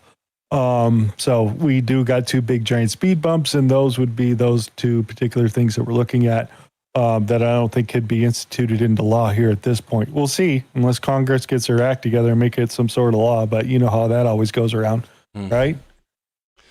Dilly-dally. It ran by this guy here. This is a little bit interesting story here. So this is in, I think this is in Minnesota.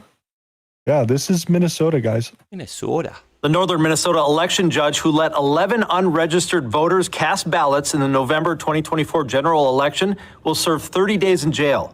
Timothy Schouten from Nevis received his sentence in Hubbard County Court. Schouten also received 5 years probation and will have a suspended prison sentence hanging over his head for that time. Schouten was the head election judge in his township. I'm Lou Ragoose. Follow for more news. You may be wondering, why did an election judge get jail time, especially in Minnesota, for letting unregistered people vote? it seems like something that Democrats and Democrat states do pretty often, and they actually encourage that. So why would this judge in particular get in trouble? Well, let's just take a look here.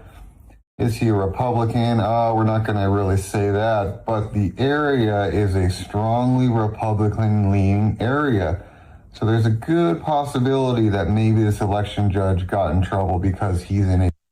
So I just thought that was interesting that he got punished in his particular state. None of the other election official judges or anything else got charged. He got charged and sentenced because he's in a Republican side. They voted 65% for Donald Trump in the 2024 election. So Minnesota seems to be moving on this election integrity, but I mean, it's kind of a little bit of the wrong direction. You got 30 days in jail. Ridiculous. Be like, all right, now do the rest of yes. Yeah, we'll see if California gets its turn here in a little bit here. AFL, Ken Paxton just secured federal court permanently ending an illegal Biden-era backdoor amnesty program that allowed migrant judges to indefinitely freeze removal proceedings against illegal aliens. So, yeah, nationwide court order type stuff. So that's an important thing that they can't step in and go, you can't let this protected class go. That's another thing that they're really talking about also. You might as well talk about the socialist leftists over here. But Tron, I haven't heard you in a little bit. You want to read the tweet from Mr. Trump? Or President Trump? Are you muted, Tron? There it is. I was talking to myself. There it is. Mayor, I was changing the oil on the 2020. Mayor Mandani polled through 3 solid communists and has received loud and universal applause from the fake news media. Congratulations, Mr. Mayor. I went 16-0 last night, helping to elect wonderful American patriots, and the media doesn't say a word. Over the last 2 years, my endorsement has netted 259 primary wins and almost 0 losses with 0 media attention. Fake news, President DJT, and I'm still waiting. There's a moment in time in the not too distant future where Donald Trump will go into New York City and save New York, much like Batman does with Gotham. And again, the remnants of that 16-year plan, dude, whether it's in California, Chicago, or New York City, pray for these areas because this is going to get nasty. He was doing like Muhammad verses, Quran verses the other day. It's getting weird. It already is. Yeah, it is weird. Yeah, you can read that for everybody. The young and the clueless, only 7% of voters, mostly white and under 30, pick Israel-hating radicals to represent Dems. Oh my God. Oh, let's get into it. So yeah, the crowd is after their leftist guy won and Hakeem's Jeffries dude lost. The socialist group won, and they're watching him give a speech over there.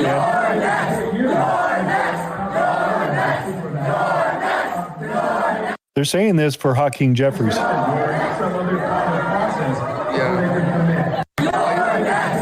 White liberal women are the disease. They're just ushering this in knowingly, unknowingly. It's very sad.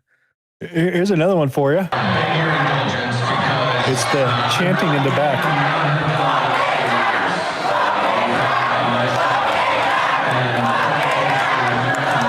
I mean, we really dig the enthusiasm, but you're getting sucked up into this particular ideology that there's no U-turn for it if they get enough coverage in there. What does CNN have to say about the whole thing? Because what is true in New York City in a Democratic primary ain't necessarily true nationwide with the general electorate. I mean, just take a look here. Net favorable rating of Democrat Socialists. If you look at Democrats nationwide, look at this. Democrat Socialists on the positive side of the ledger at plus 17 points. This includes Democratic-leaning independents. But look at all voters. A completely different world. 27 points underwater Democratic Socialists of America are in the net favorable rating. So what are we talking about? A 44-point difference here in the wrong direction when we come to Democratic Socialists of America, jumping from being pretty popular among Democrats to being not popular at all among all voters. What about just the word socialist or socialism? How's that doing? Yeah, okay. So, one of the trends that we have seen is among Democrats, socialism has become more popular over the last decade and a half. But what about the rest of the electorate? And this, I think, gives the game away right here. Okay, positive view of socialism. Among Democrats, look at this. Up considerably from where we were in 2010, 50% to now 66% now. That's a jump of 16 points in a decade and a half. But look at all others. The number is the same. It was 29% back in 2010. It's 30% now. Socialism has become increasingly popular among Democrats, but it is a much tougher sell in the rest of the electorate. It's a much tougher sell among independents. Because if you don't have a democratically controlled state like a Minnesota, none of that stuff's ever going to work. And they're currently getting busted right here. So it seems like that a lot of these particular socialist groups are winning in major areas, guys. And it's just not in New York either. What else did I have in here? Yeah, because this is Speaker Mike Johnson's here is even coming out and says the House leadership team needs to be asked a simple yes or no question. Do they intend to put anti-America, USA-hating leftist radicals as House members if they get elected into Congress? Is the big thing, because it seems like they're basically getting really radicalized with this leftist ideology, and it's starting to make its presence not only in New York, but I think I got a clip in Utah also as I get into some of these things. What was this? 66% prefer socialism over capitalism, dude. They don't Just know not what happening. it's like. Washington State, Seattle, or DC or beyond. AOC is leading the charge with radicals winning with no borders, no deportations, and no prisoners, dude. So as they're coming up with the new Mandani thing. So he kind of nails it here. This is not just a New York phenomenon. And I think what you're seeing for the Democrats, especially the left wing of the Democratic Party, which seems to be indistinguishable from the party at large, is this what I call the Mandani fallacy, which is, we need the energy that Mandani is bringing to the Republican Party, to the Democratic Party. We need more young socialists who bring energy to it and get our base out. And that works in New York. It works in Sacramento. It doesn't work in swing states. It's not going to work in Wisconsin. It's not going to work in Michigan. It's not going to work in Nevada. It's not going to work in Arizona. And so they are walking themselves into a cul-de-sac, because the more left they go, the more their base gets energized, but the more unelectable they become. And also the more people they drive out of blue states into red states, which will help the Republicans down the line. Yeah, I agree with him 100% on that comment there, especially when New York's begging people to come back just to get tax revenue base that's there. I mean, you got the Bears leaving Chicago. I think Democrats need to learn their lesson pretty quickly, right? Oh, the signs are there, dude. They're making a mockery out of it, but it's almost like it's too much, right? Like this all seemed like it's happening like at the snap of a finger. And we know it's been coming, but like it seems like the way that they're covering it, it's like, oh my God, all of a sudden they're socialists. Like, yeah, we've been saying this for years, but glad that, they are covering it at least. Let's throw Letitia James in here. Some of the candidates that he has supported, Mandani, are individuals who do not understand the politics of New York City, the cultural differences from district to district, who have not been part of the history and the struggle. All of us are a little frustrated with the Democratic Party, but you don't blow it up. I have news for you. They just did. And you did nothing about it. Neither did Hakeem Jeffries, Nancy Pelosi. You could spin it whatever you want. Yeah, Dan Goldberg. He's the other guy that lost in New York. He's going to be his fourth term this time around. He had been there a while. Yeah, real strange dude. But yeah, he's out. So let's check in with Utah. That a Somali American, 27 years old, Muslim, in Utah, of all places, would have the audacity to believe that he belongs in the United States Congress. This current political climate, I have an intersection of identities to me that are targets of this MAGA movement of President Donald Trump. And honestly, when it comes to Somali American community, I think it's like the diva within him that can't stand that we are resilient people, that we will rise up. Now, Mohammed is trying to power his win by mobilizing Salt Lake City's growing immigrant population. The great state of Utah, our Democratic Party, has never sent somebody that was not from the predominant faith-based community, Caucasian male, to the U.S. House or the U.S. Senate. And in this district where we have well over 100,000, I believe almost 120,000 people from the Latino community, we have 60,000 refugees, about 38% of this district, almost 40%, are people of color. Okay, just look. So just wanted to throw that out there, that guy's cooking out there in Utah. So don't think that they're staying in any particular state and staying with their group, because if they can branch out like they're doing with the Muslims down in Texas, and Ken Paxton and the rest of the groups trying to fight those guys down there, you got Somalis trying to move into other states. So yeah, other things to think about. The audacity to run. The audacity to run over there. It's like, Trump doesn't like, the Somalis because they're resilient and they'll push back. I think it's more about the fraud, and the illegality and marrying your brother and, coming into the country illegally. Yeah, exactly. Yeah, see, now we're talking about all the things they're trying to put in there to stop another great Republican win, like the Supreme Court dragging its feet, birthright citizenship, and the mail-in ballots, and the whole thing. What's your objection with the Save America Act? It's quite simple. It's a math problem. We simply don't have the votes, and the Save America Act will not be implemented in time for this election. Anybody that knows anything about election law understands that, and the reason I do is I passed voter ID when I was Speaker of the House. And if anybody thinks that you're going to implement something as expansive as the SAVE Act in 2 months, see, everybody's talking about November, right? Okay, that's 5 months away. But people will be doing some early voting. People will have to deal with registrations. Does any rational person who's ever had any experience with implementing election law really think that it's possible to have all that in place in time for this election and not be disruptive? And incidentally, it's an unfunded mandate that has $0 for implementation. So yeah, remember the whole redistricting that they did down in Mississippi just a couple of days before they were doing their elections? Yeah, so it can be done. They've done it before. The Supreme Court backed it up over here. But again, we're dealing with Congress. And then Mike Johnson met with Trump and the rest of the groups out here to see if they can get the SAVE Act moved through, because it's kind of stalled in Congress right now, tied to another bill, and nobody wants to touch it with a 10-foot pole. So we'll see if they can get this thing moving. But with him, no. I don't know if they're going to do the 51 rule and do with J.D. Vance and reconciliation. There's plenty of different plans they go through, take away, put in the talking filibuster. I mean, there's games to be played, but they seem to be implementing the ones that would make it hard for a good Trump election coming up here for the midterms. True. I mean, good luck. Dude, think about it, though. What did he say? Oh, everybody's talking about November. Well, 2 months from now, a lot of people are going to be voting early. Do we need people voting 5 months early or 3 months early for an election? Like, I don't get it. So again, they're using their little petty things to be like, oh, we can't do it. But at the end of the day, to a story that you had up a little, maybe half hour ago, President Trump's record in the last, few elections have been pretty stellar. So we're trending in the right direction result-wise. So we'll see how this stuff bakes out. But I think we're in good shape. Yeah, stick it. Yeah, I don't think we're going to get anything. Oh, look. Yeah, look at this. A federal judge in Minnesota has squashed the DOJ grand jury subpoenas targeting Tim Walz, Keith Ellison, and Mayor Jacobs Fry, the guy with the Somali guy, and St. Paul officials. So, yeah, they just stuck a fork in it. So we'll see what happens with that. That just seems really interesting. They can do that. So what else is Minnesota up to right now?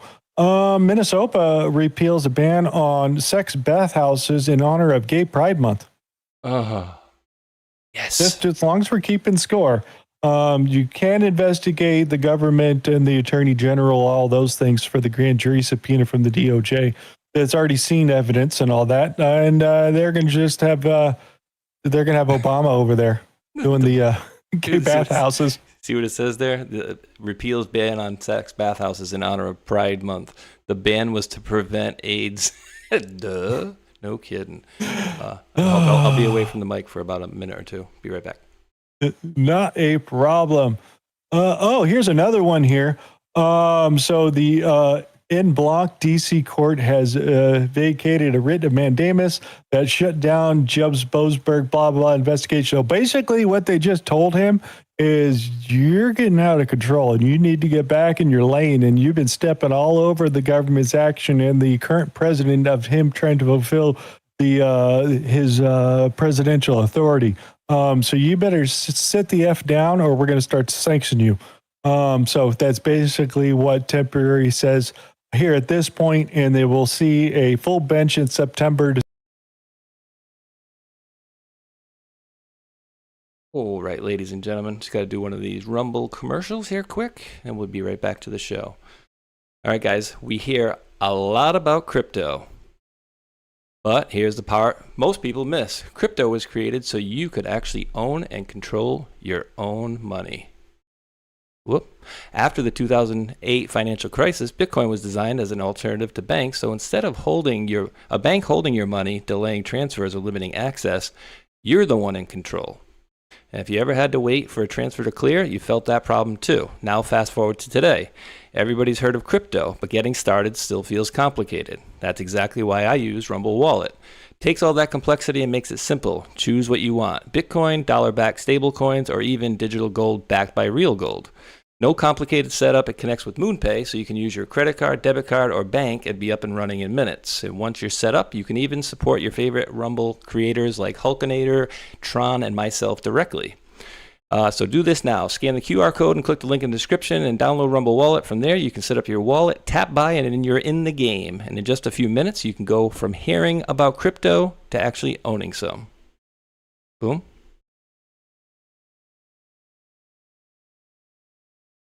We got some interesting soccer coming up. Discussing FIFA, thank you. DHS has done a phenomenal job, and keep in mind, we're shut down through the majority of this, trying to stand this up. We have 78 Super Bowls in 11 cities in 38 days. Plus, we're assisting 13 games in Monterrey, Mexico, and Mexico City. So we've been spread thin. We couldn't do it without our private partnership and public partnership in our state. This hopefully can show that DHS, with CBP, with ICE, with TSA, with the FBI, we can work together and have a good working relationship when we're looking all together for enforcing laws and making sure that we're safe. So when we're working in New Jersey, or we're working in New York, or we're working in Seattle, or we're working in LA, we're working flawlessly together. And hopefully we can do that to enforce other nations' laws too, because we've had no serious major incident. Now, there's a lot of fans that go around. Things happen. But there's been no serious issue. We've had some threats come up. We've been able to knock it down because of our relationship with FBI, plus ICE, which has HSI, which can investigate, go make the arrest. So we've had a great fan experience. We've got great rapport back from our fan base. Even in the fan zones that they have set up for the fans that experience the games that can't get in. We've had a great time. We do have a tremendous amount of counterfeiting. We're starting to see more human trafficking come in place. Just in Dallas last week, we read. Wrong button.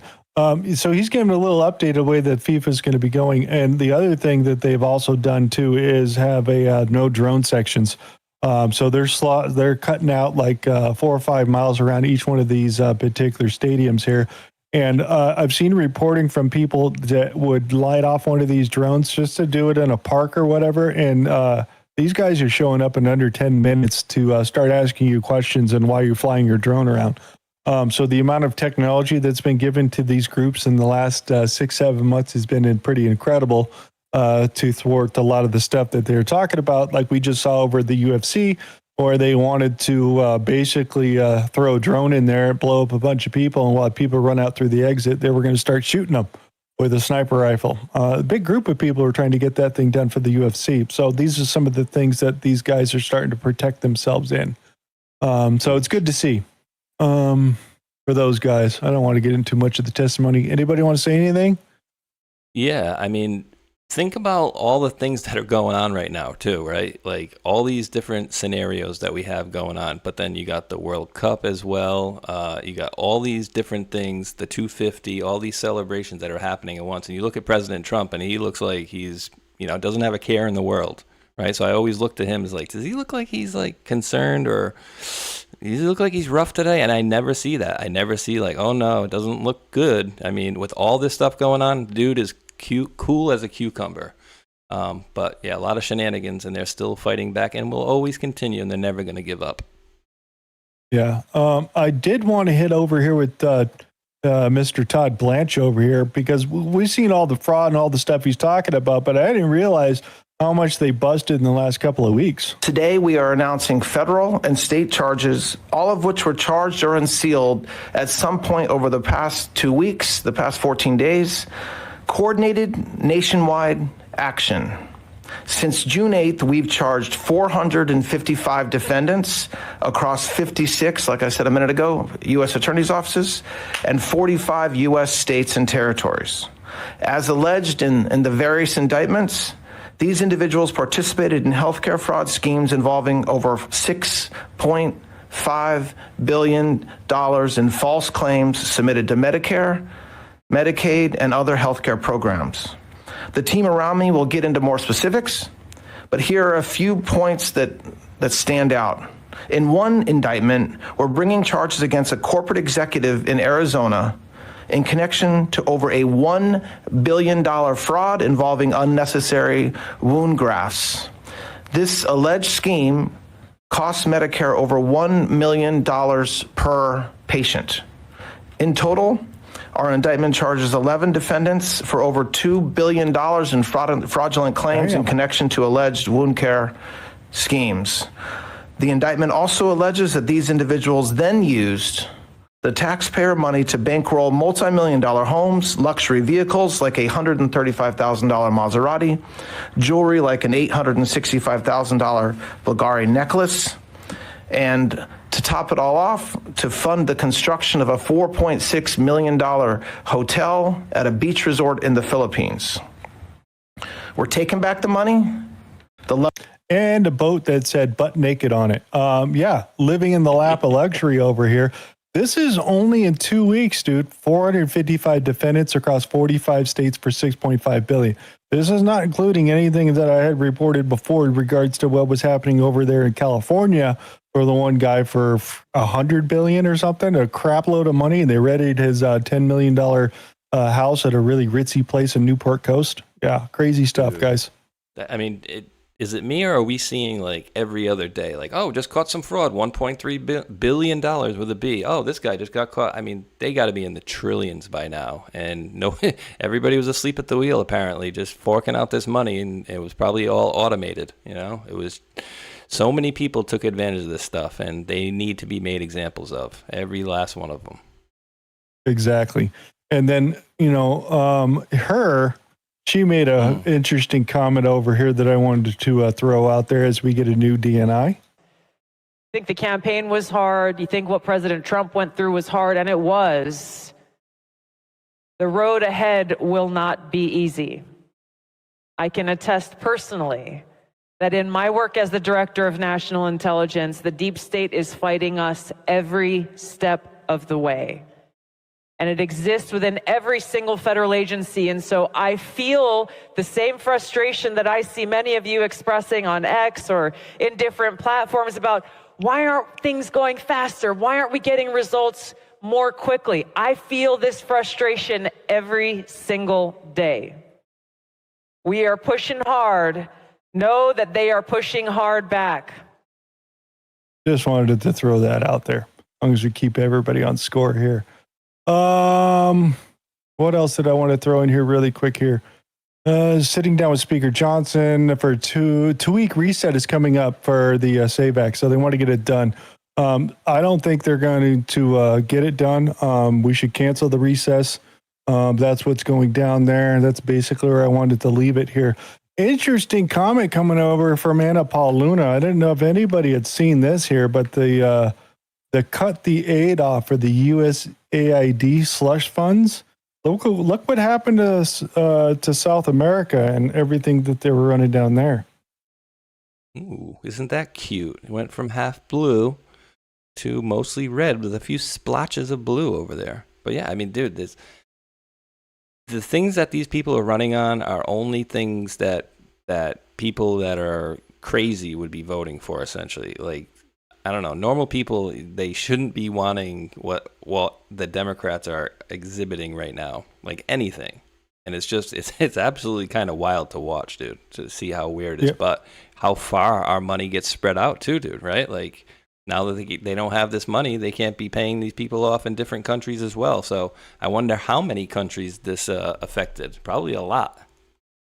Yeah, And this because is probably another reason why we're kind of cascading across this globe. Venezuela, Colombia, Cuba, Greenland, maybe even Canada, is our money's being ripped off 1,000 different ways. So as we start cutting them off, and Boston's going to do this to California, New York, and other states as well. If they don't follow suit, they're going to get cut off eventually.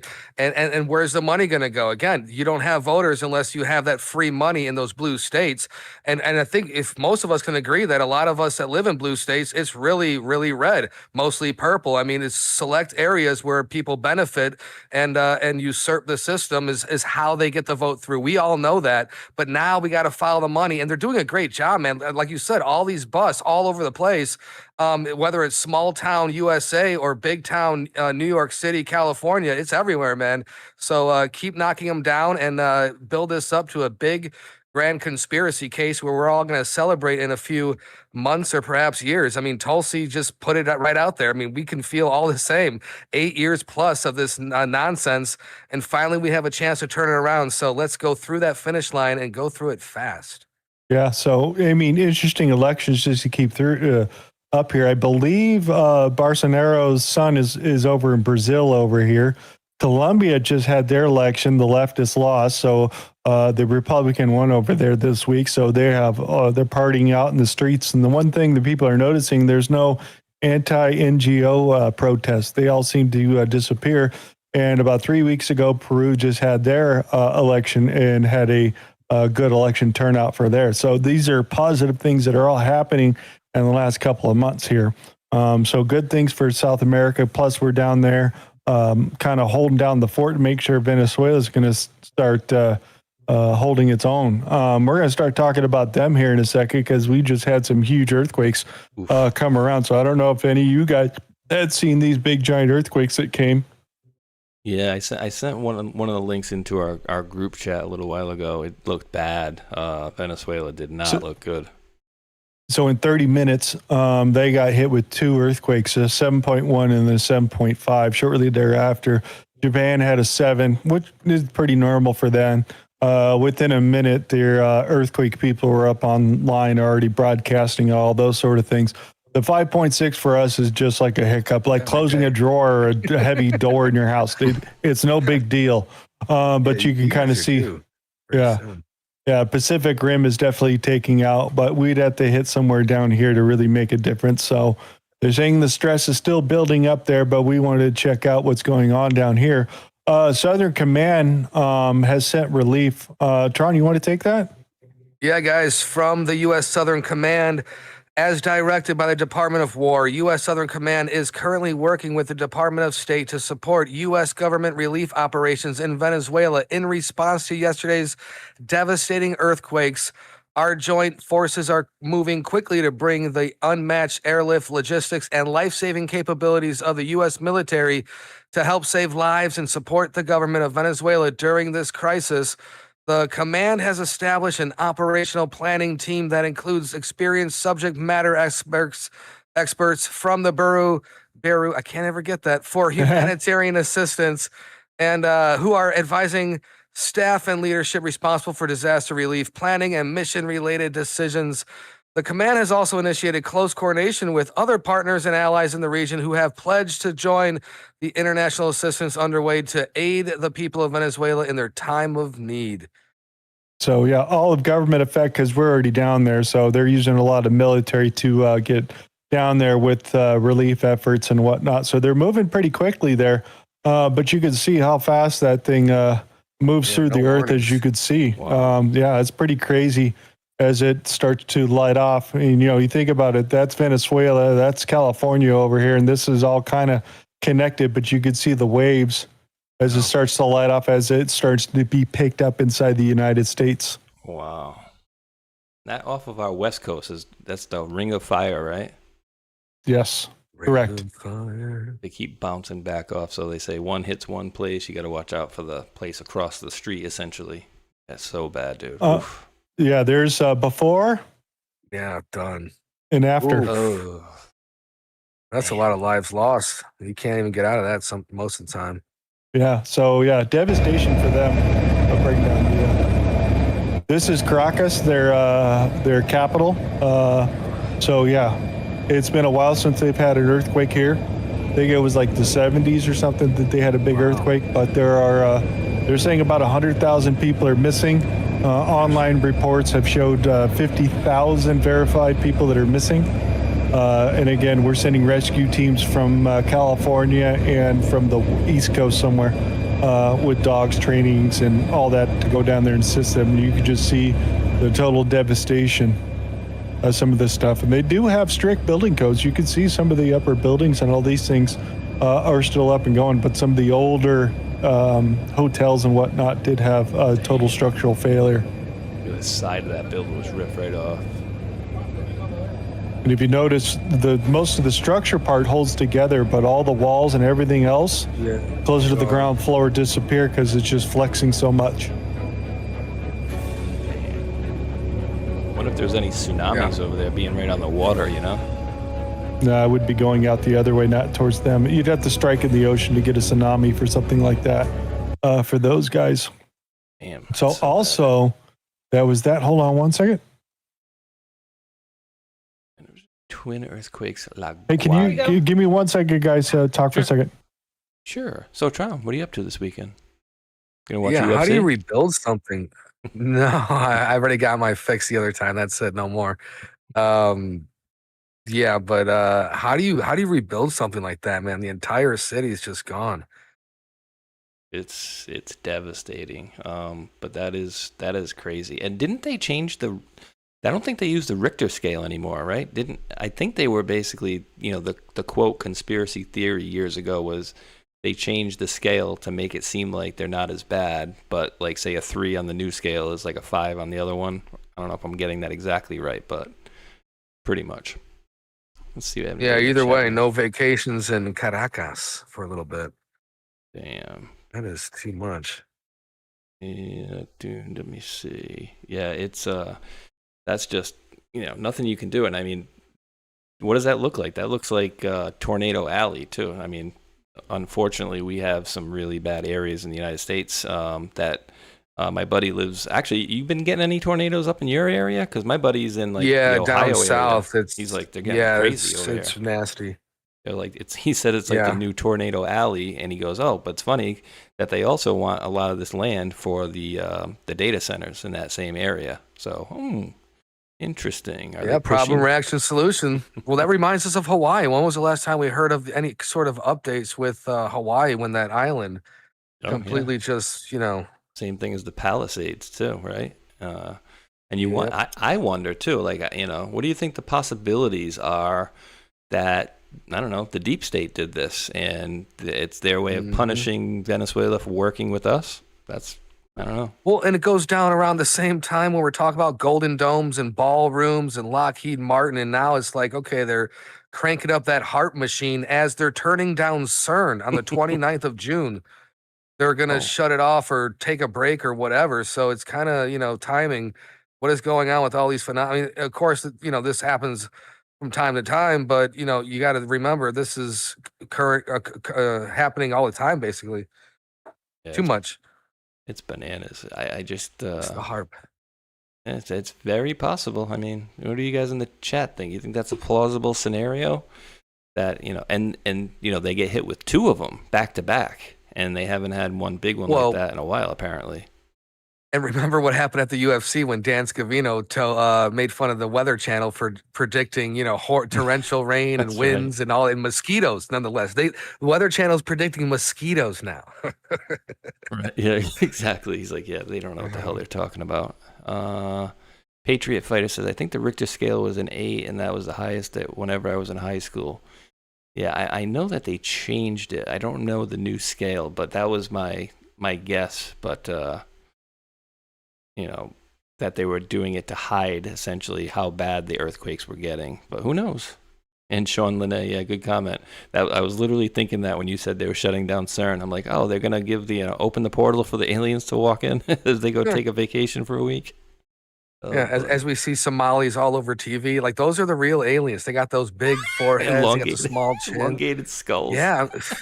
Yeah, Anna Paulina Luna, that alien DNA, Fox and Mulder, dude. It might be in that Somali tradition right there. Who knows? Oh, my word.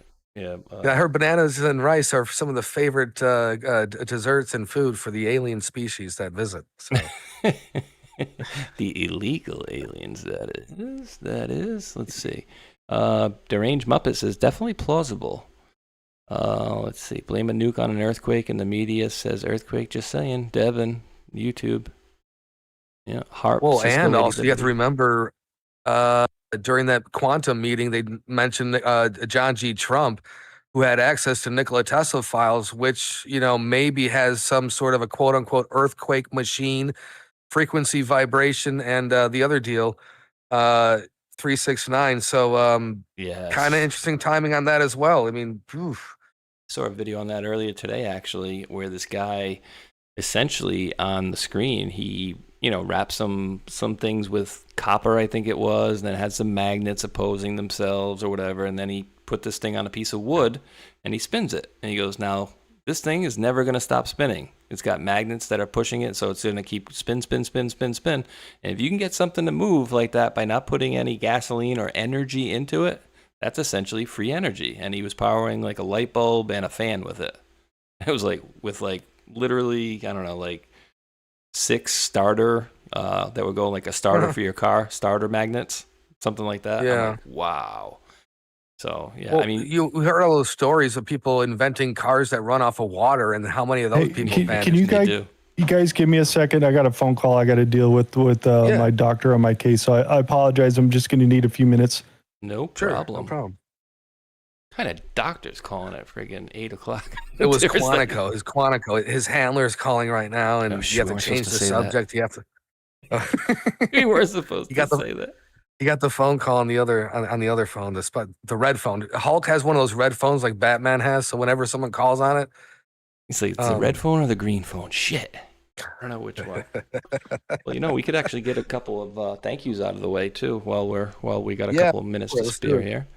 I got a couple folks over here on the thank you. Matrix Codebreaker had rated us earlier, and when I took my minute, I went and did a Rumble Wallet commercial because I did when I was rated. I told Hulk I'll rate him at the end, and he can read one, maybe. But Dina Marie, thank you for the 1 subscription to the channel over here. I do appreciate you, Dina Marie 66. And then Shell Bell gifted 5 subscriptions to the channel, and then on top of that, dropped another $10 Rumble rant saying thanks for all you do. So thank you for that, Shell Bell there, and Shell Bell again, and then Dina Marie and Matrix Codebreaker. I'm good over there, sir.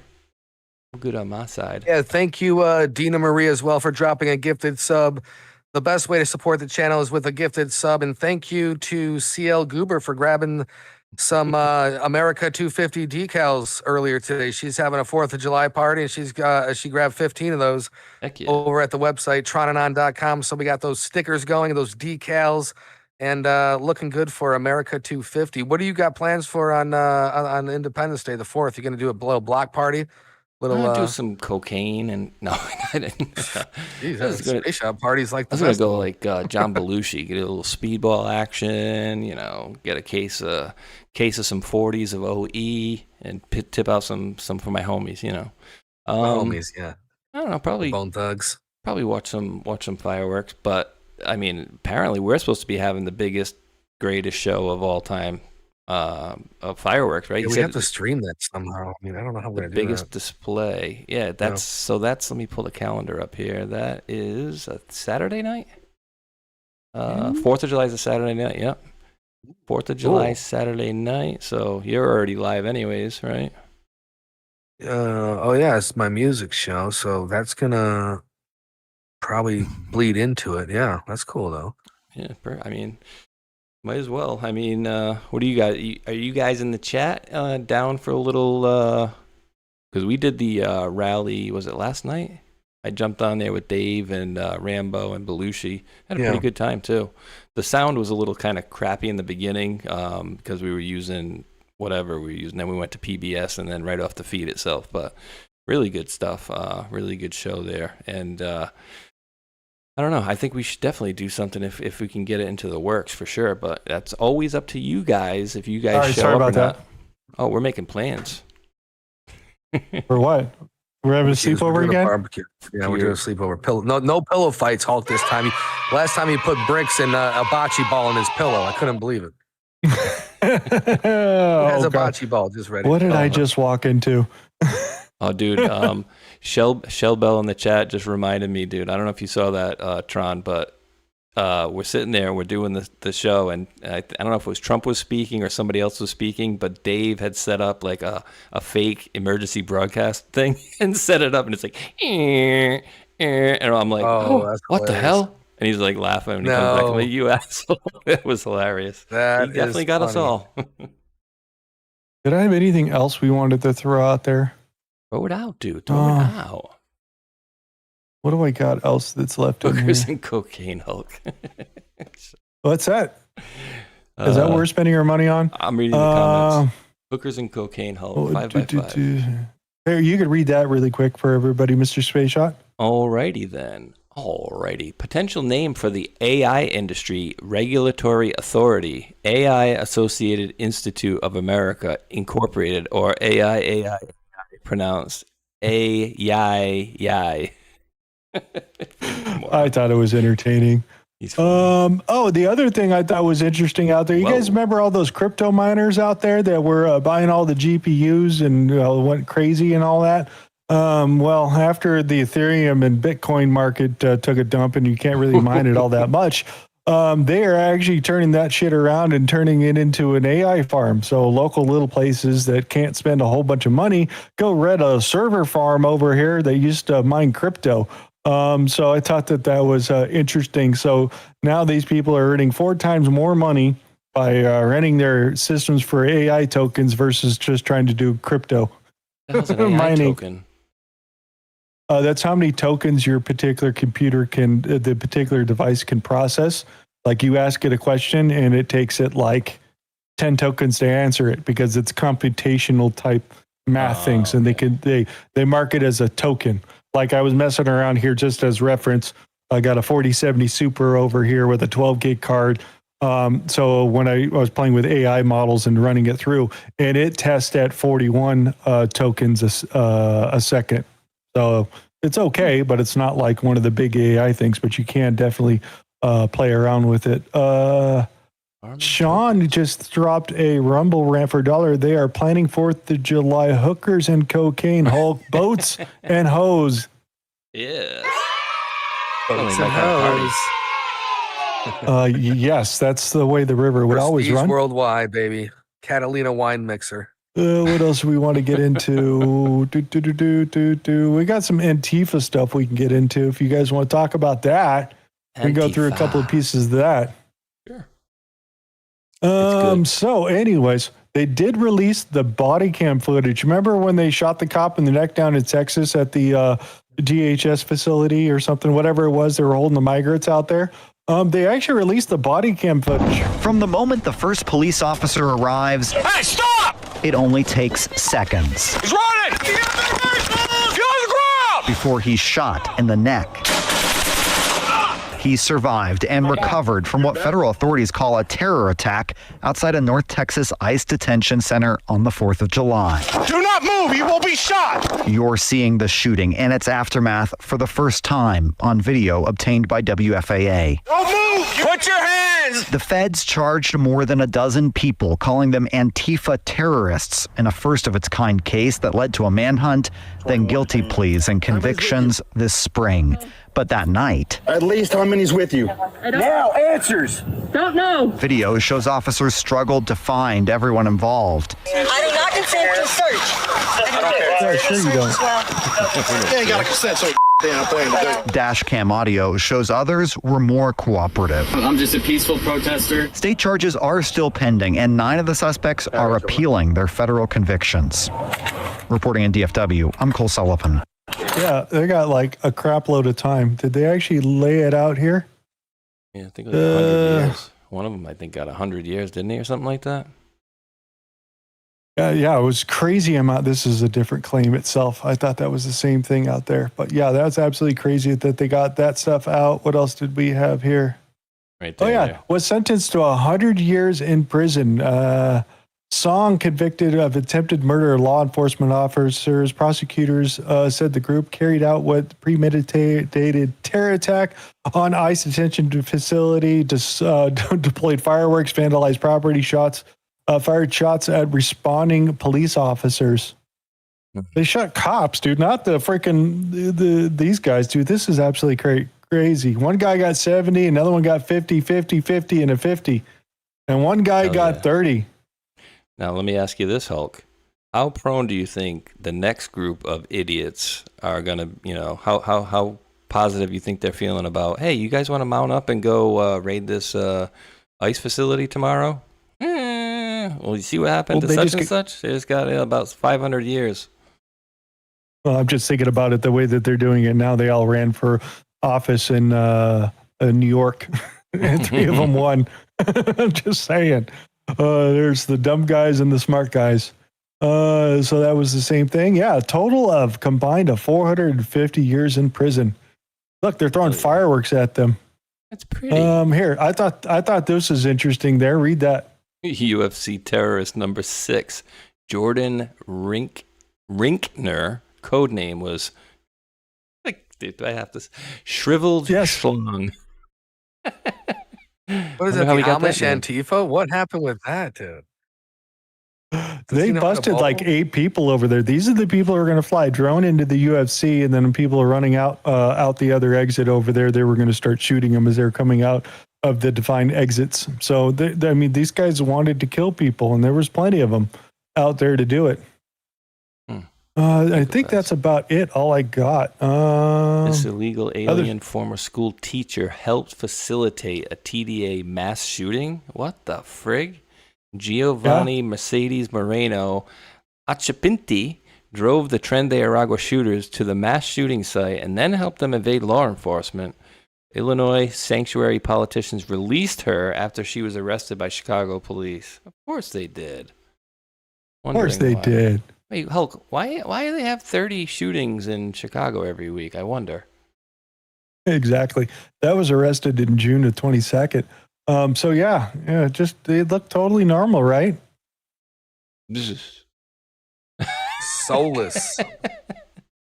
Ooh, drum mag.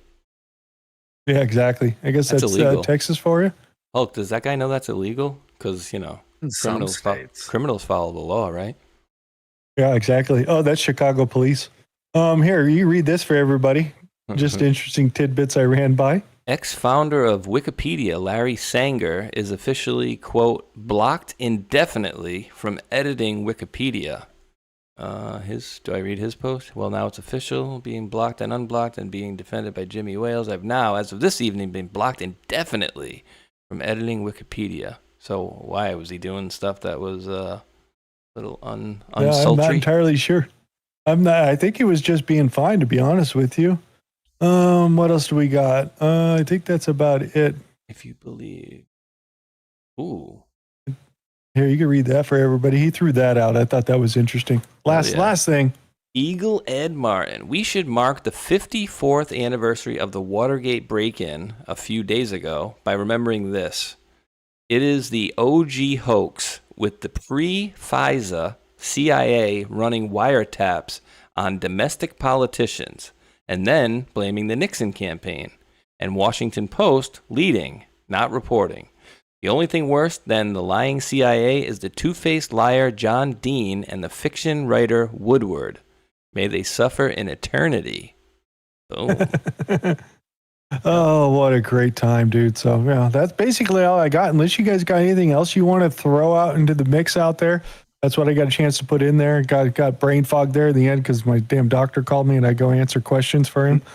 So sorry for that. I disappeared for 5 minutes or so. I apologize. No, we're good. We were good. Just trying to think. I think you got basically most of it. Yes, I think you got it all. I think you got every single piece of it. We didn't discuss Grand Theft Auto. I know the folks. Yeah, how much did it cost us to play this thing, dude?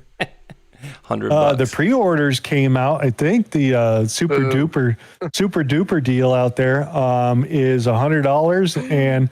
But I mean, if we go back in the day here, I'll throw this out there. back in the day in 2013, it was $299 and you got a GTA disc and an actual PS3 at the same time. If anybody's wondering, the price of consoles are going up about 100 or two very shortly here. So if you're thinking about buying one, you should buy it now because prices are going up, and Valve just released their Steam Deck, and that was $150 more expensive than they thought it was going to be. Because when RAM shows up at their place, because somebody calls them and goes, hey, I got extra RAM, do you want it? And if they say no, they never call back again. So he says, I always have to say yes. When they call and say, hey, we got RAM for you guys, he has to say yes no matter how much it is. Wow. That's bananas. Yeah, and I mean, I don't want to, but I might have to. My Xbox is like 10 or 12 years old at this point, and it's the Xbox One S. Ooh.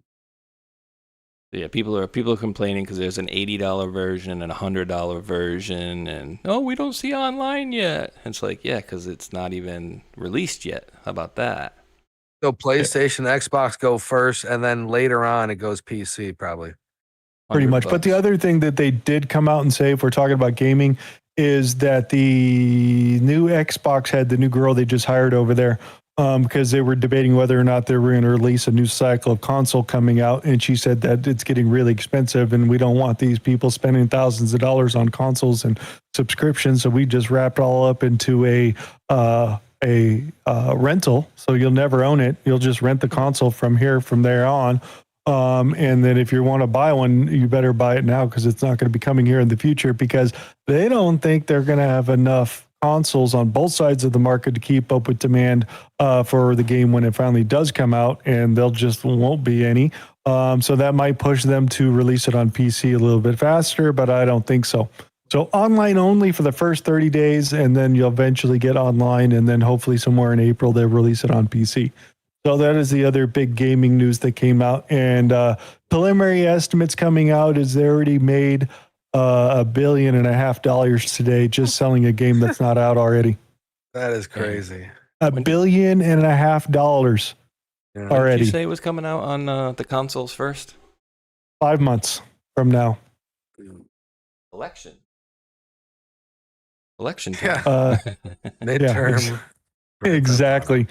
So that's my little part about gaming. We'll get into more of that on Saturday or whatever. I did my 5 hours premium yesterday, playing little games with you guys. So a hat tip to you guys if you came out and hung out with us. I appreciate it. I know Space Shot still got to do his.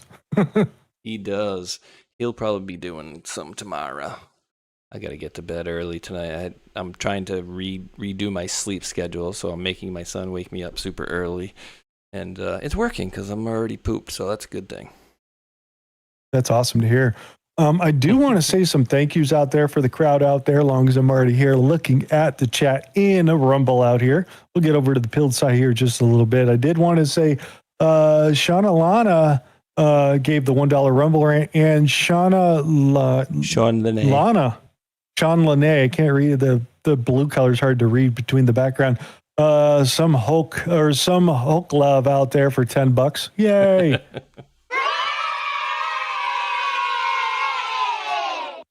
Was there anything else we should throw out in the newsy stuff out there? Fake news. Trying to think. Mother. Gotta get that friggin' battery done. No, I'm trying to think, and I'm so dumbfounded by that. I didn't the Milli Vanilli thing, dude. I'm so dumbfounded that they even put that in, and I missed that. Like 1990. That's 36 years they've not performed and there's only Milli left. The other one, yeah. Are you sure, or is it maybe it's Vanilli? With whichever one, doesn't matter. They weren't meant to be there anyways. That's what's funny about that list.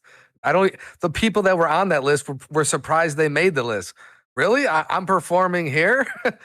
And then we had that amazing event with the orchestra. That's the way it should have been. Yeah, that was pretty badass. Hat tip to them and those guys are putting out that production, dude, because there are some talented people in the military that play music.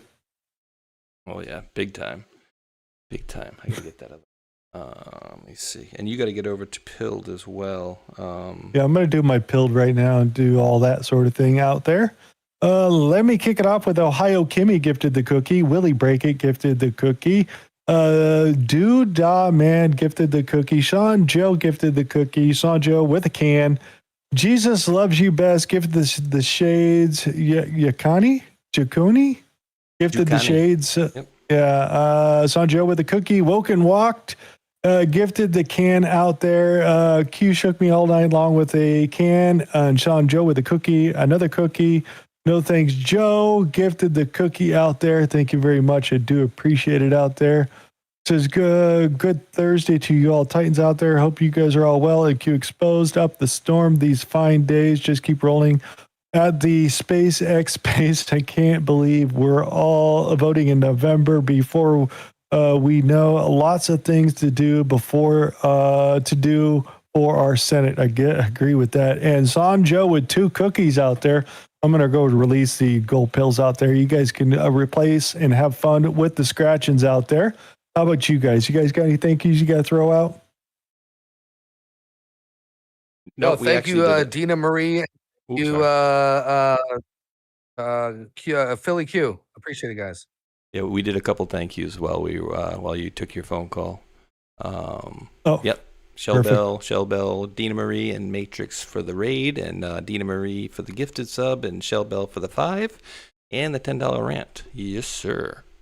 And Hulk, I did get raided, so if you want me to raid you at the end, maybe you can do a Rumble wallet. If not, I'm we can good. just wrap it up. Okay. We could just wrap it up. We get the hell out of here because we could continue the rest of this saga Saturday morning as we do the Hulk and Space Shot show, where we have music and funny. So I got some interesting music things we're going to cover out there. Coming out as of recently. So we'll go through some of that, plus the rest of the news that Space Shot's going to put together. Right? Yeah, that'd be great. Anything else you should say? Yes. We do No, I'm good. All right. Make sure you guys get over to Twitter, leave comments in the bottom of the show that you're currently watching. If it's in the live chat, please go ahead and do the live chat out there. Rumble metrics will be changing next month, so we need more of you guys, the little chatters out there, to make sure that you're actually interacting out there in the chat out there, and prove you guys are not bots by smashing the thumbs up button out there. I got 120 thumbs up over there on my channel. I think that's about it. Anything else we got to shoot through, get the hell out of here, or what? It is complete. We do, of course, appreciate each and every one of you wonderful world patriots out there for tuning in. And until that next one, thumbs up, like, and subscribe. Peace. Much love. Be good humans.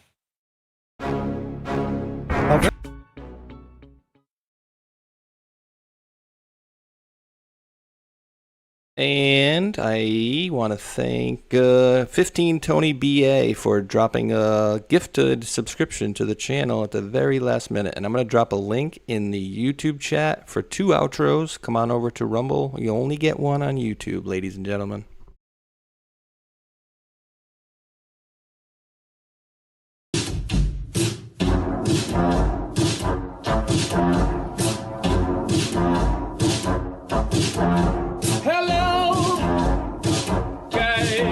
Something special is happening in here.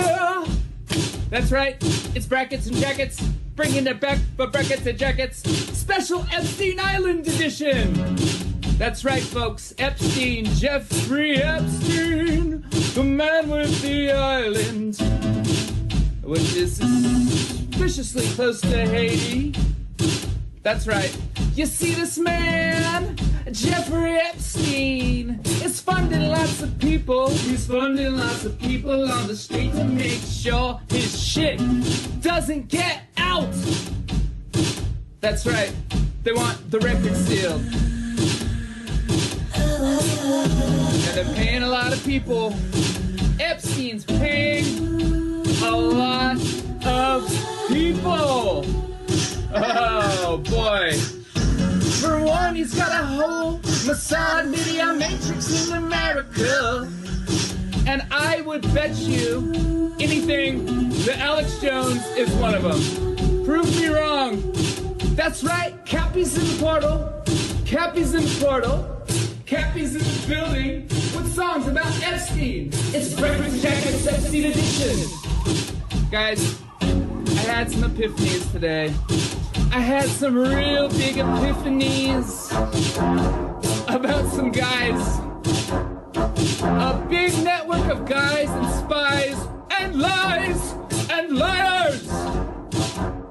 All right, think about this for a minute, okay? The guy in Portland, the scientist that just got busted for producing CP, that guy is 1 degree of separation away from Epstein. Epstein, the investor that lives in West Palm Beach, Florida. I know a guy who lives in West Palm Beach, Florida as well. Investor as well. Also involved as well. And all is not well with these guys. The Florida boys, the Glow boys, the Scott Israels of the world. You see, Epstein is Hillary Clinton. And Epstein is Haiti. And Epstein is a big network of media assets. By the way, did you know that Steve Bannon was going to that guy for money? Also, Epstein is Epstein Oprah. Epstein is Chris Tucker. You remember him. Epstein is also Kevin Spacey. Epstein is also Prince Andrew. Epstein is also... Who else is Epstein? Who else is Epstein? Tell me. You guys know? Who else is Epstein? Is Epstein Big Pharma? Is Epstein Bryan Singer? Is Epstein Naomi Campbell? Yep, all of the above. All of the above. Who is Epstein? Epstein is the keystone of a whole motherfucking matrix. And once you pull it out, it all falls down. Dersh was there too. That's right, we're dropping red pills every day. Dropping red pills in the best kind of way. This is brackets and jackets for the denizen. All right, remember Rumble, it's going to be a few second delay, and then YouTube's going off, and then another outro on Rumble.